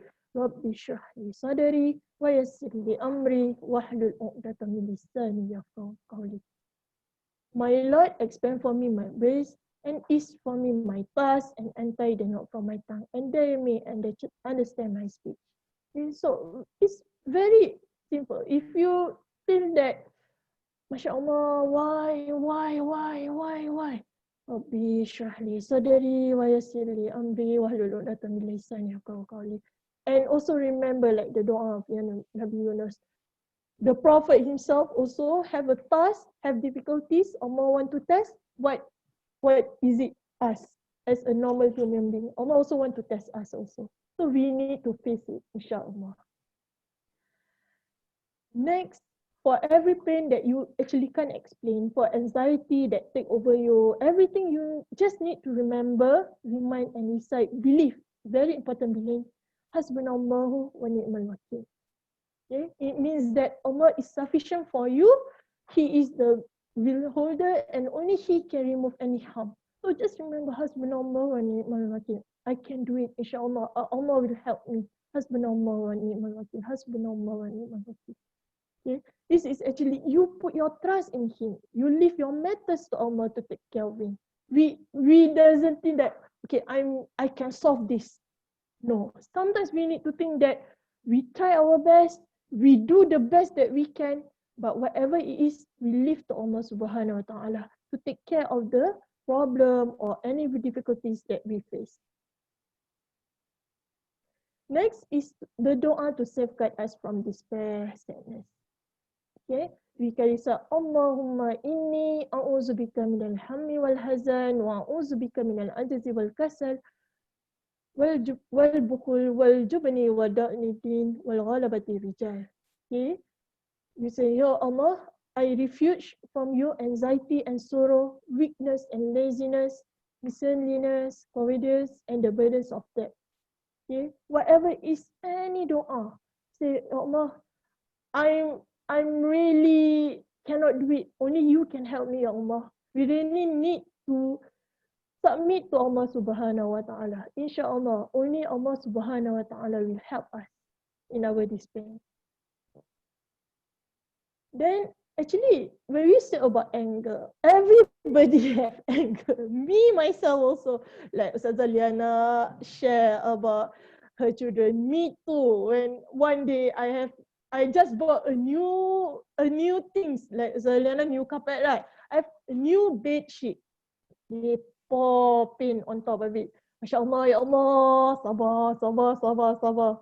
But what actually I like to share this is what Ustazah Suaidah Salim suggests. There's 7 ways to control our anger with our children by Rasulullah SAW. Number 1 is to seek refuge with Allah Subhanahu wa Ta'ala from the shaitan by recite A'udzu billahi samiul alim minasyaitonir rajim. Okay? Like Allah Subhanahu wa Ta'ala say in Surah Fusilat, when you find the evil whisper of shaitan, seek refuge with Allah. So when you really in top, say, A'udzubillahi minasyaitonir rajim, Bismillahirrahmanirrahim. Maybe you can talk louder to your children. They say, what happened to my mommy? What happened? Say, A'udzubillahi minasyaitonir rajim, Bismillahirrahmanirrahim. Make sure the shaitan doesn't go away from me, so that I won't be angry with you. Okay. Next is, like Sir Anwar also told us, when you are angry, right? When you are standing, maybe you can take it down. Maybe lesser, but still, you think that, cannot. Then Rasulullah SAW suggests that maybe you can lie down. Okay, Rasulullah said, if you really get angry when you are standing, let him sit down. And if he's still angry, let him lie down. And see zikir. While we are lying, see zikir. Astaghfirullahaladzim. Okay. Next, when still angry, what suggests is to be silent. Okay, Rasulullah SAW said, if one of you become angry, be silent. Ignore. Go. Maybe take a time out. We ourselves time out. Okay, I need to go out from the room to make sure that I'm not angry with my child. To to be relaxed, to calm down.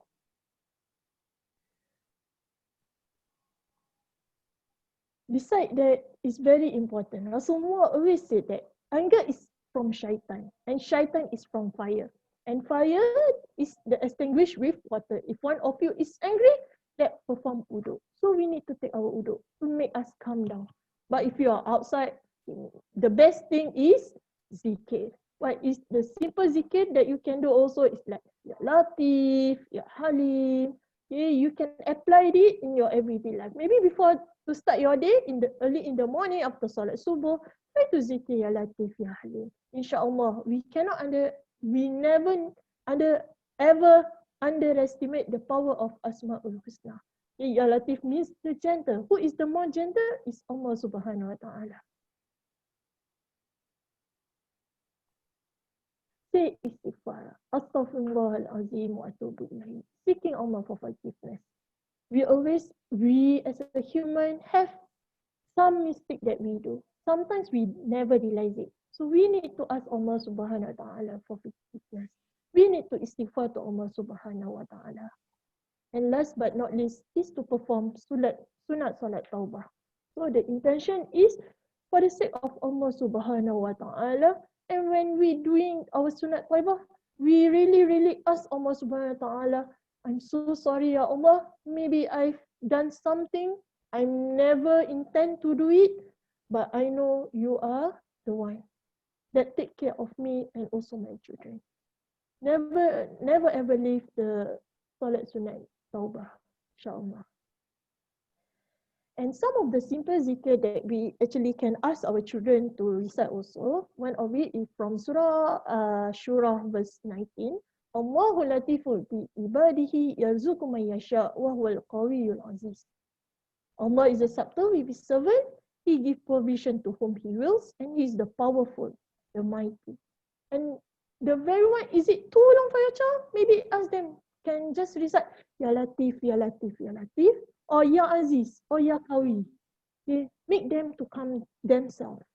Not only we calm ourselves, after we calm ourselves, then we can calm down our children. And the very simple one, very simple, and I think every day we recite it, La ilaha illallah Muhammadur Rasulullah. There is no worthy of worship except Allah Subhanahu Wa Ta'ala. And Muhammad is the messenger of Allah Subhanahu Wa Ta'ala. I just want to share the zikir by Ustazah Nur Hafiza, whereby it's like every day we actually read it, La ilaha illallah Muhammad Rasulullah, but we can actually recite with a tune that can calm down us. Okay?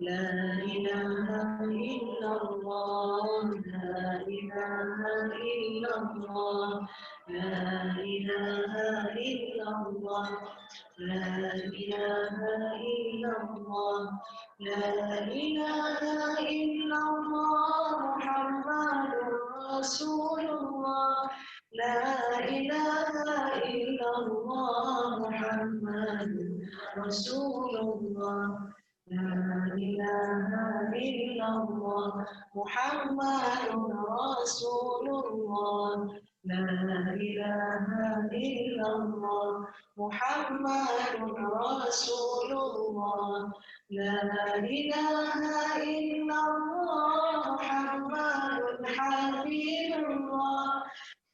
Okay, this is a very soothing. When you say about zikir, it makes us very calm. If we are calm, inshallah our children will also calm down. That is some of the simple zikir that we can actually practice it. We need to show them first, then our children will also follow us, inshallah. That's all from me. Thank you.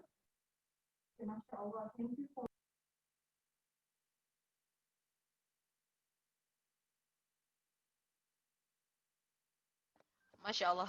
Can you hear that? Okay. Thank you so much, Thank you for the zikir and the doa salawat recommended. Okay.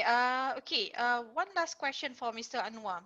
Okay. After all of the zikir and salawat and all those recommended doas, can what if, let's say, the parents who are who the parents who are in stress moment, still in depressed, still in anxiety, okay, still have, I have a recent case, okay, recent case of these parents with 3 children. Her 3 children has autism. Okay, whenever they melt down ataupun orang throw a tantrum, they will cakar the face of the mom. Okay, and to the extent the mother cannot take it anymore, and then now is in hospital. Okay, so she's having a suicidal thoughts and everything like that. Okay, so I want to know, to the parents here, if they practice the selawat and doa and everything, but still there are red flags going on. Okay, so when can they seek professional help when they notice this red flag? Can you identify those red flags? Thank you, Sanwa.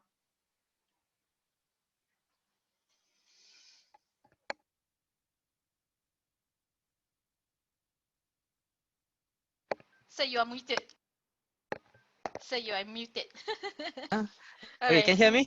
Okay, Yeah, okay. okay, great. Yeah, I'm so again intrigued by so much learning just now. I could have just sit down, and I'm really thankful for inviting me and the opportunity to to hear from all the various panel and also the parents and so on. But just a quick one again, I say as to sometimes when we are in the state of what's that, the stress and so on, people will come and tell you, hey, why are you so stressed? No, I'm not stressed, relax. I mean, I'm just the same thing I've been doing, I'm okay, what? But sometimes because we are too into so into the our things and so on, that we kind of dismiss all those things, like try to be in denial and so on. But again, that is good that if somebody were to tell you that, hey, you look stressed, you just look at the mirror or just look at yourself and then check on this thing. Have I been in a state of panic before, like on certain things? I just lost my what's that, um, my spectacles. Oh, look up and down, and make a big, make a big hoo-ha about it. Who have found my who have taken my spectacle, all this. But in actual fact, the spec was actually just on top of my head and so on. So that could be one of the things. And then certain times where you are not, have been so violent in your way that your spouse and your kids, you never lay hands and start to hit them, and kind of use very abusive word to your spouse and to your children, all this. This is another telltale sign that you are quite under stress. Anxiety as to, like, that you couldn't feel very stable, so very at rest, where you actually need to, hey, have I done this, I have not done this, or this, that your minds are all over the place. And that's kind of a, you feel the sense of your heartbeat goes very fast, and your muscles feel very tense, and that kind of thing. That one of the other telltale signs of really chronic stress. Yeah, no appetite. You lose the we want to eat, and you feel, oh, no, I know eating is not very important for me. You are so occupied with doing things, and you try to. But there are also where I've seen some of my the parents that I communicated, instead of no appetite, they become more appetite. Why? Because that's the only way that they can actually look away, kind of forget about their problem, is by eating and eating and eating and eating, and they actually gain weight lah. So both extremes also plays a part. The other one is about not being able to sleep, because you tend to overthink at night, and you couldn't rest. What am I gonna do, my kids? What am I gonna, how my kids gonna, so those things affect in terms of your sleep pattern and so on. And that's where you cause you very tired, very lethargic in your everyday things that you want to do. And the last part of it is about mood change. That's where you all of a sudden become so angry, worried, so fear, and then at times you laugh to yourself now.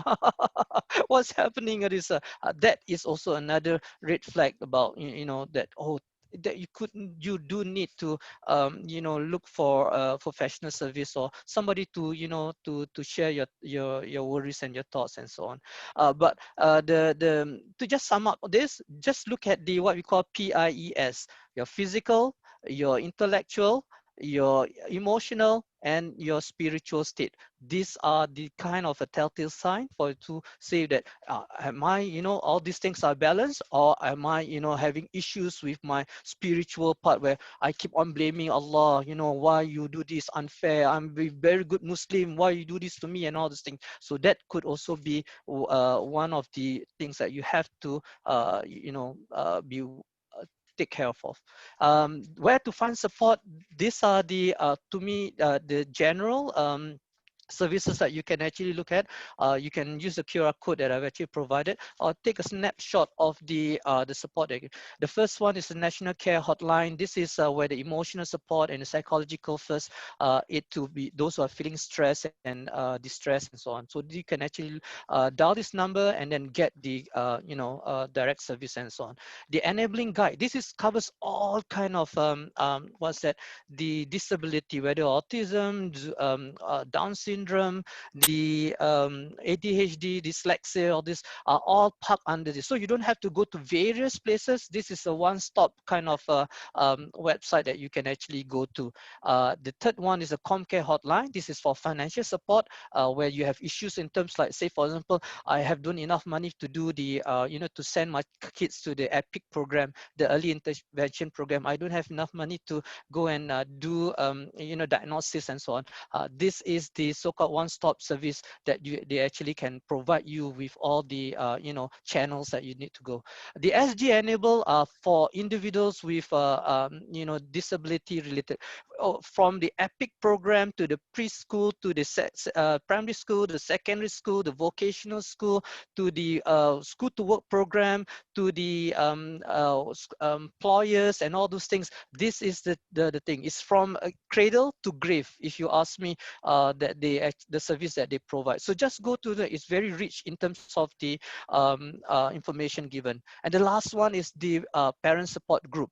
This is also, again, all the parent support group in terms of different disability are put into this portal. You go into it portal and you choose the one that is really close to your heart, and that support that you actually gotten from your other parents is really, really needed and so on. Yep. So Yes. this is the back to Yeah. you. Thank you, Sir Anwar, for the list of the reach out numbers and also the links. Okay, so Zaliana, just now you mentioned about you are having a therapy and all that. How about is there any recommendation for if let's say they want Muslim based counseling or yeah. Okay, so there's actually three places that we can think of going. So for the first one is Bapa. I'm gonna just chat down here. Bapa offers religious um, enrichment classes, Quran memorization, Quran learning literacy for children with special needs. So we have Bapa. The office and the headquarters is located at Yunus MRT. So it's very convenient for the ones who stay in the east. And then we also have MIJ Hub. MIJ Hub is a school for special need children, and they teach the curriculum is very well planned. So MIG Hub is another, but this is for education. For Bapa and MIG is for education. But for help and support, let's say it's getting too overwhelming. If let's say you have been trying the best you can, but the red flags are getting more and more prominent. Your insomnia episodes are getting more unbearable. Just now, all the red flags that Brother Anwar have shared, you realize that it's happening on a daily basis, and it's paralyzing you from functioning as a parent. You can get support either individually or either with your child or either with your partner or either the entire family wants to come. Okay, so the therapy session is from SIM Academy. It's a branch from PPIS, but they recently rebranded into an academy because they start training and conducting classes. Okay, so don't worry about the price. I think most of the ladies or brothers here are like, Ustazah, is it expensive? Because usually sessions, support session journey is very expensive. They worry, but don't worry. It really depends on your salary. If your salary is towards the low side, it starts as low as $22 per session. So really professional expert come in, intervene, and let you identify where your problems. Is it your children? Is it you? Is it the stress that you belum recover from the past? So they really help to assess your current situation. But all in all, ladies and gentlemen, parenting is not an easy journey kan, whether or not is for special need children or whether or not is for children with no special needs. Parenting on its own is a responsibility, it's an amanah, it's a journey where we constantly learn. It's a it's a trial, it's a challenge for all of us. So there will always be times where we need answers and solutions. Just now I mentioned about you trusting your own capacity, that you can as a parent to decide what's best for your children because you know your children best, you know what works for your children. But at the same time, we cannot do this alone. So talks like this, support organizations. Just now brother Anwar was sharing all the list of support hotlines, call center.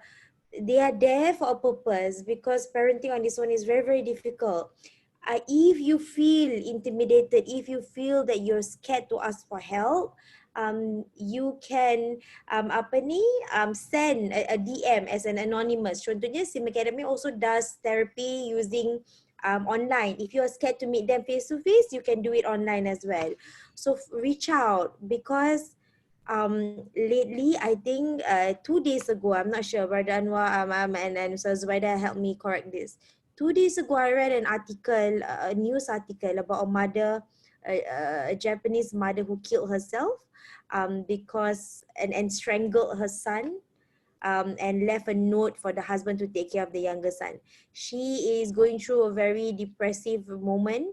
Her child is giving her a hard time. She feels that she is failing as a mother, and she feels that there is no other way to support her and her child.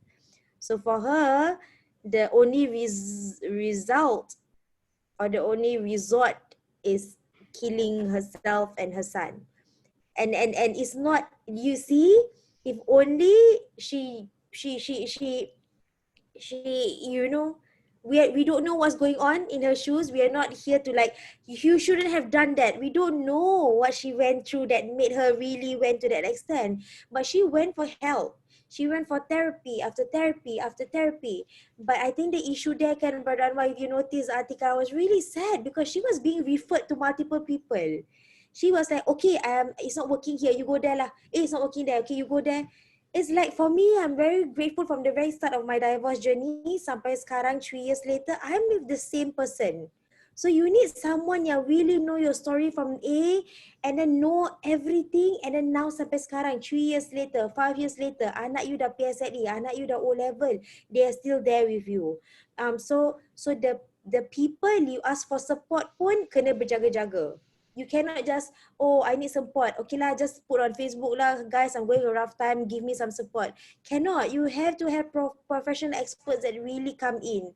Tak boleh saja-saja je ask support somewhere else. And lagi sekarang ni social media, expert pun are giving solution. That's where it's dangerous. Like Brother Anwar, he learns about special needs. Like Ustazah Qadaria, she learns Islam from the very beginning, right?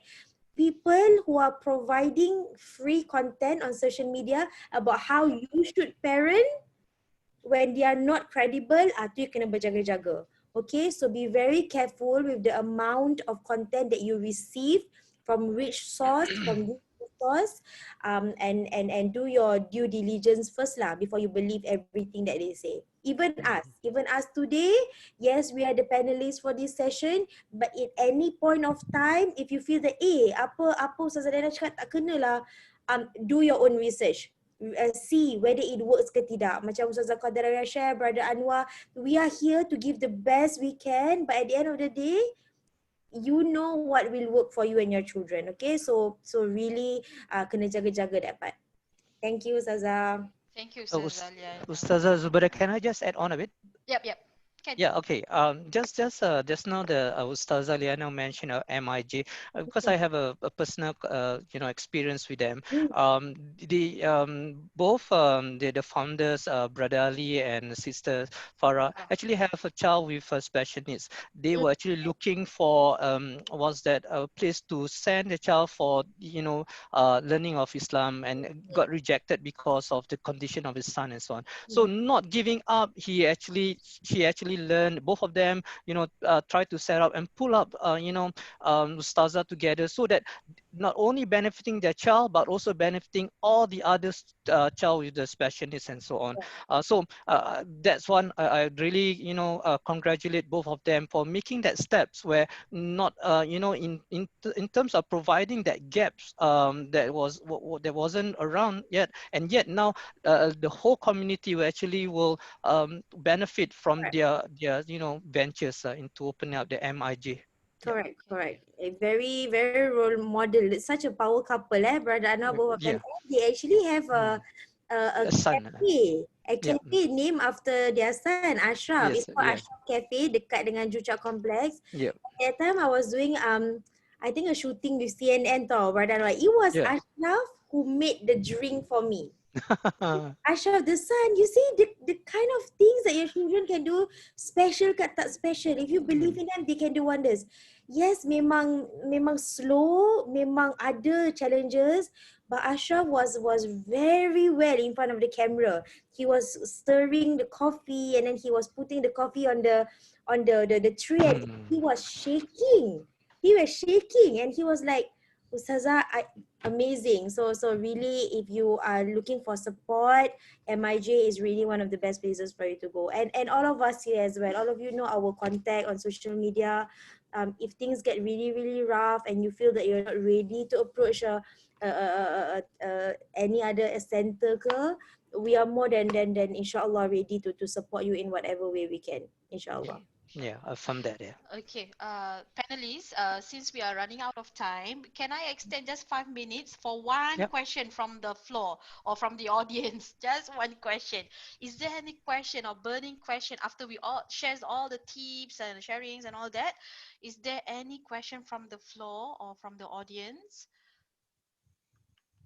Okay. Okay, ah, it seems all. Masya Allah, no question. Betul? This is the opportunity untuk tanya Ustazah Liana. Untuk tanya Ustazah Qadaria. Betul tak? The chat room, you can use the chat function or Zoom chat? No? Okay. Okay. Alright, so if there is no question, Masya Allah, thank you so much, Ustazah Qadaria, Sir Anwar, our guest parents, Ms. Nadia, Ustazah Liana Musfira, for all the insightful sharing and tips. Masya Allah, very good. Okay, after this session, we are I'm going... sorry, Ustazah Zubaida, sorry. Okay, Okay, okay. sorry. Okay, I would like to know if there's any more part two of this session, because it's very insightful and I would like to share this session to my other friends too. So if there are any other part two, so called. Thank you. Part 2. Okay. Inshallah, okay. This is the part. Okay, this is the part. After this session, I'm going to email, like maybe later tonight or maybe tomorrow. I'm going to email all the participant feedback form. This feedback form is very important to us. Okay, with your support, with your positive response or positive feedback, inshallah, we will do more of such a program like this, especially for Taarafu campaign. Okay, inshallah, please support us. Okay, yeah. And on behalf of Mendaki Raikan Ilmu and as well Masjid Al-Islah, we would like to thank you. Thank you for coming. Also, yeah, I forgot. I will be emailing you as well the slides and also this recording. So if let's say you have someone who needs to hear this recording session, please pass it forward. Okay, we don't mind you pass it forward to the rest so they can actually share all the beneficial insights and also sharing here with us. Okay. All right. With that, we close this session with tasbih kafara and suratul as.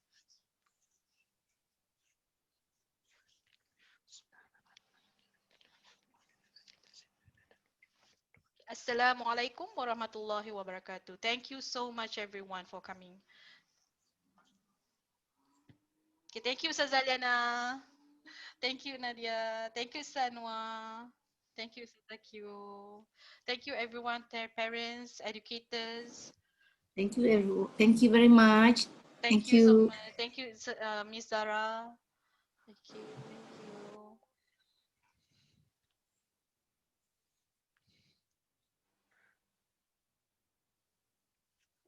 Thank you, Miss Grace. Even though you are with your daughter just now, you still be with us. Thank you so much.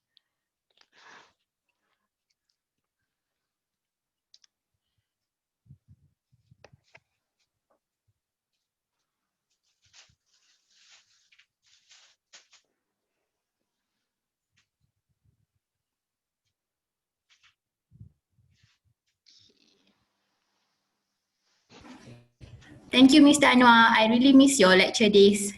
You're welcome. How can you show your face? Malu. Hi. Oh, yeah, we were wondering whether this the Hanani that we know of. Yes, yes. Uh, Okay, see you. uh, Assalamualaikum. yeah, Waalaikumsalam warahmatullah. Good to hear from you. Okay. Right, I shall stop recording.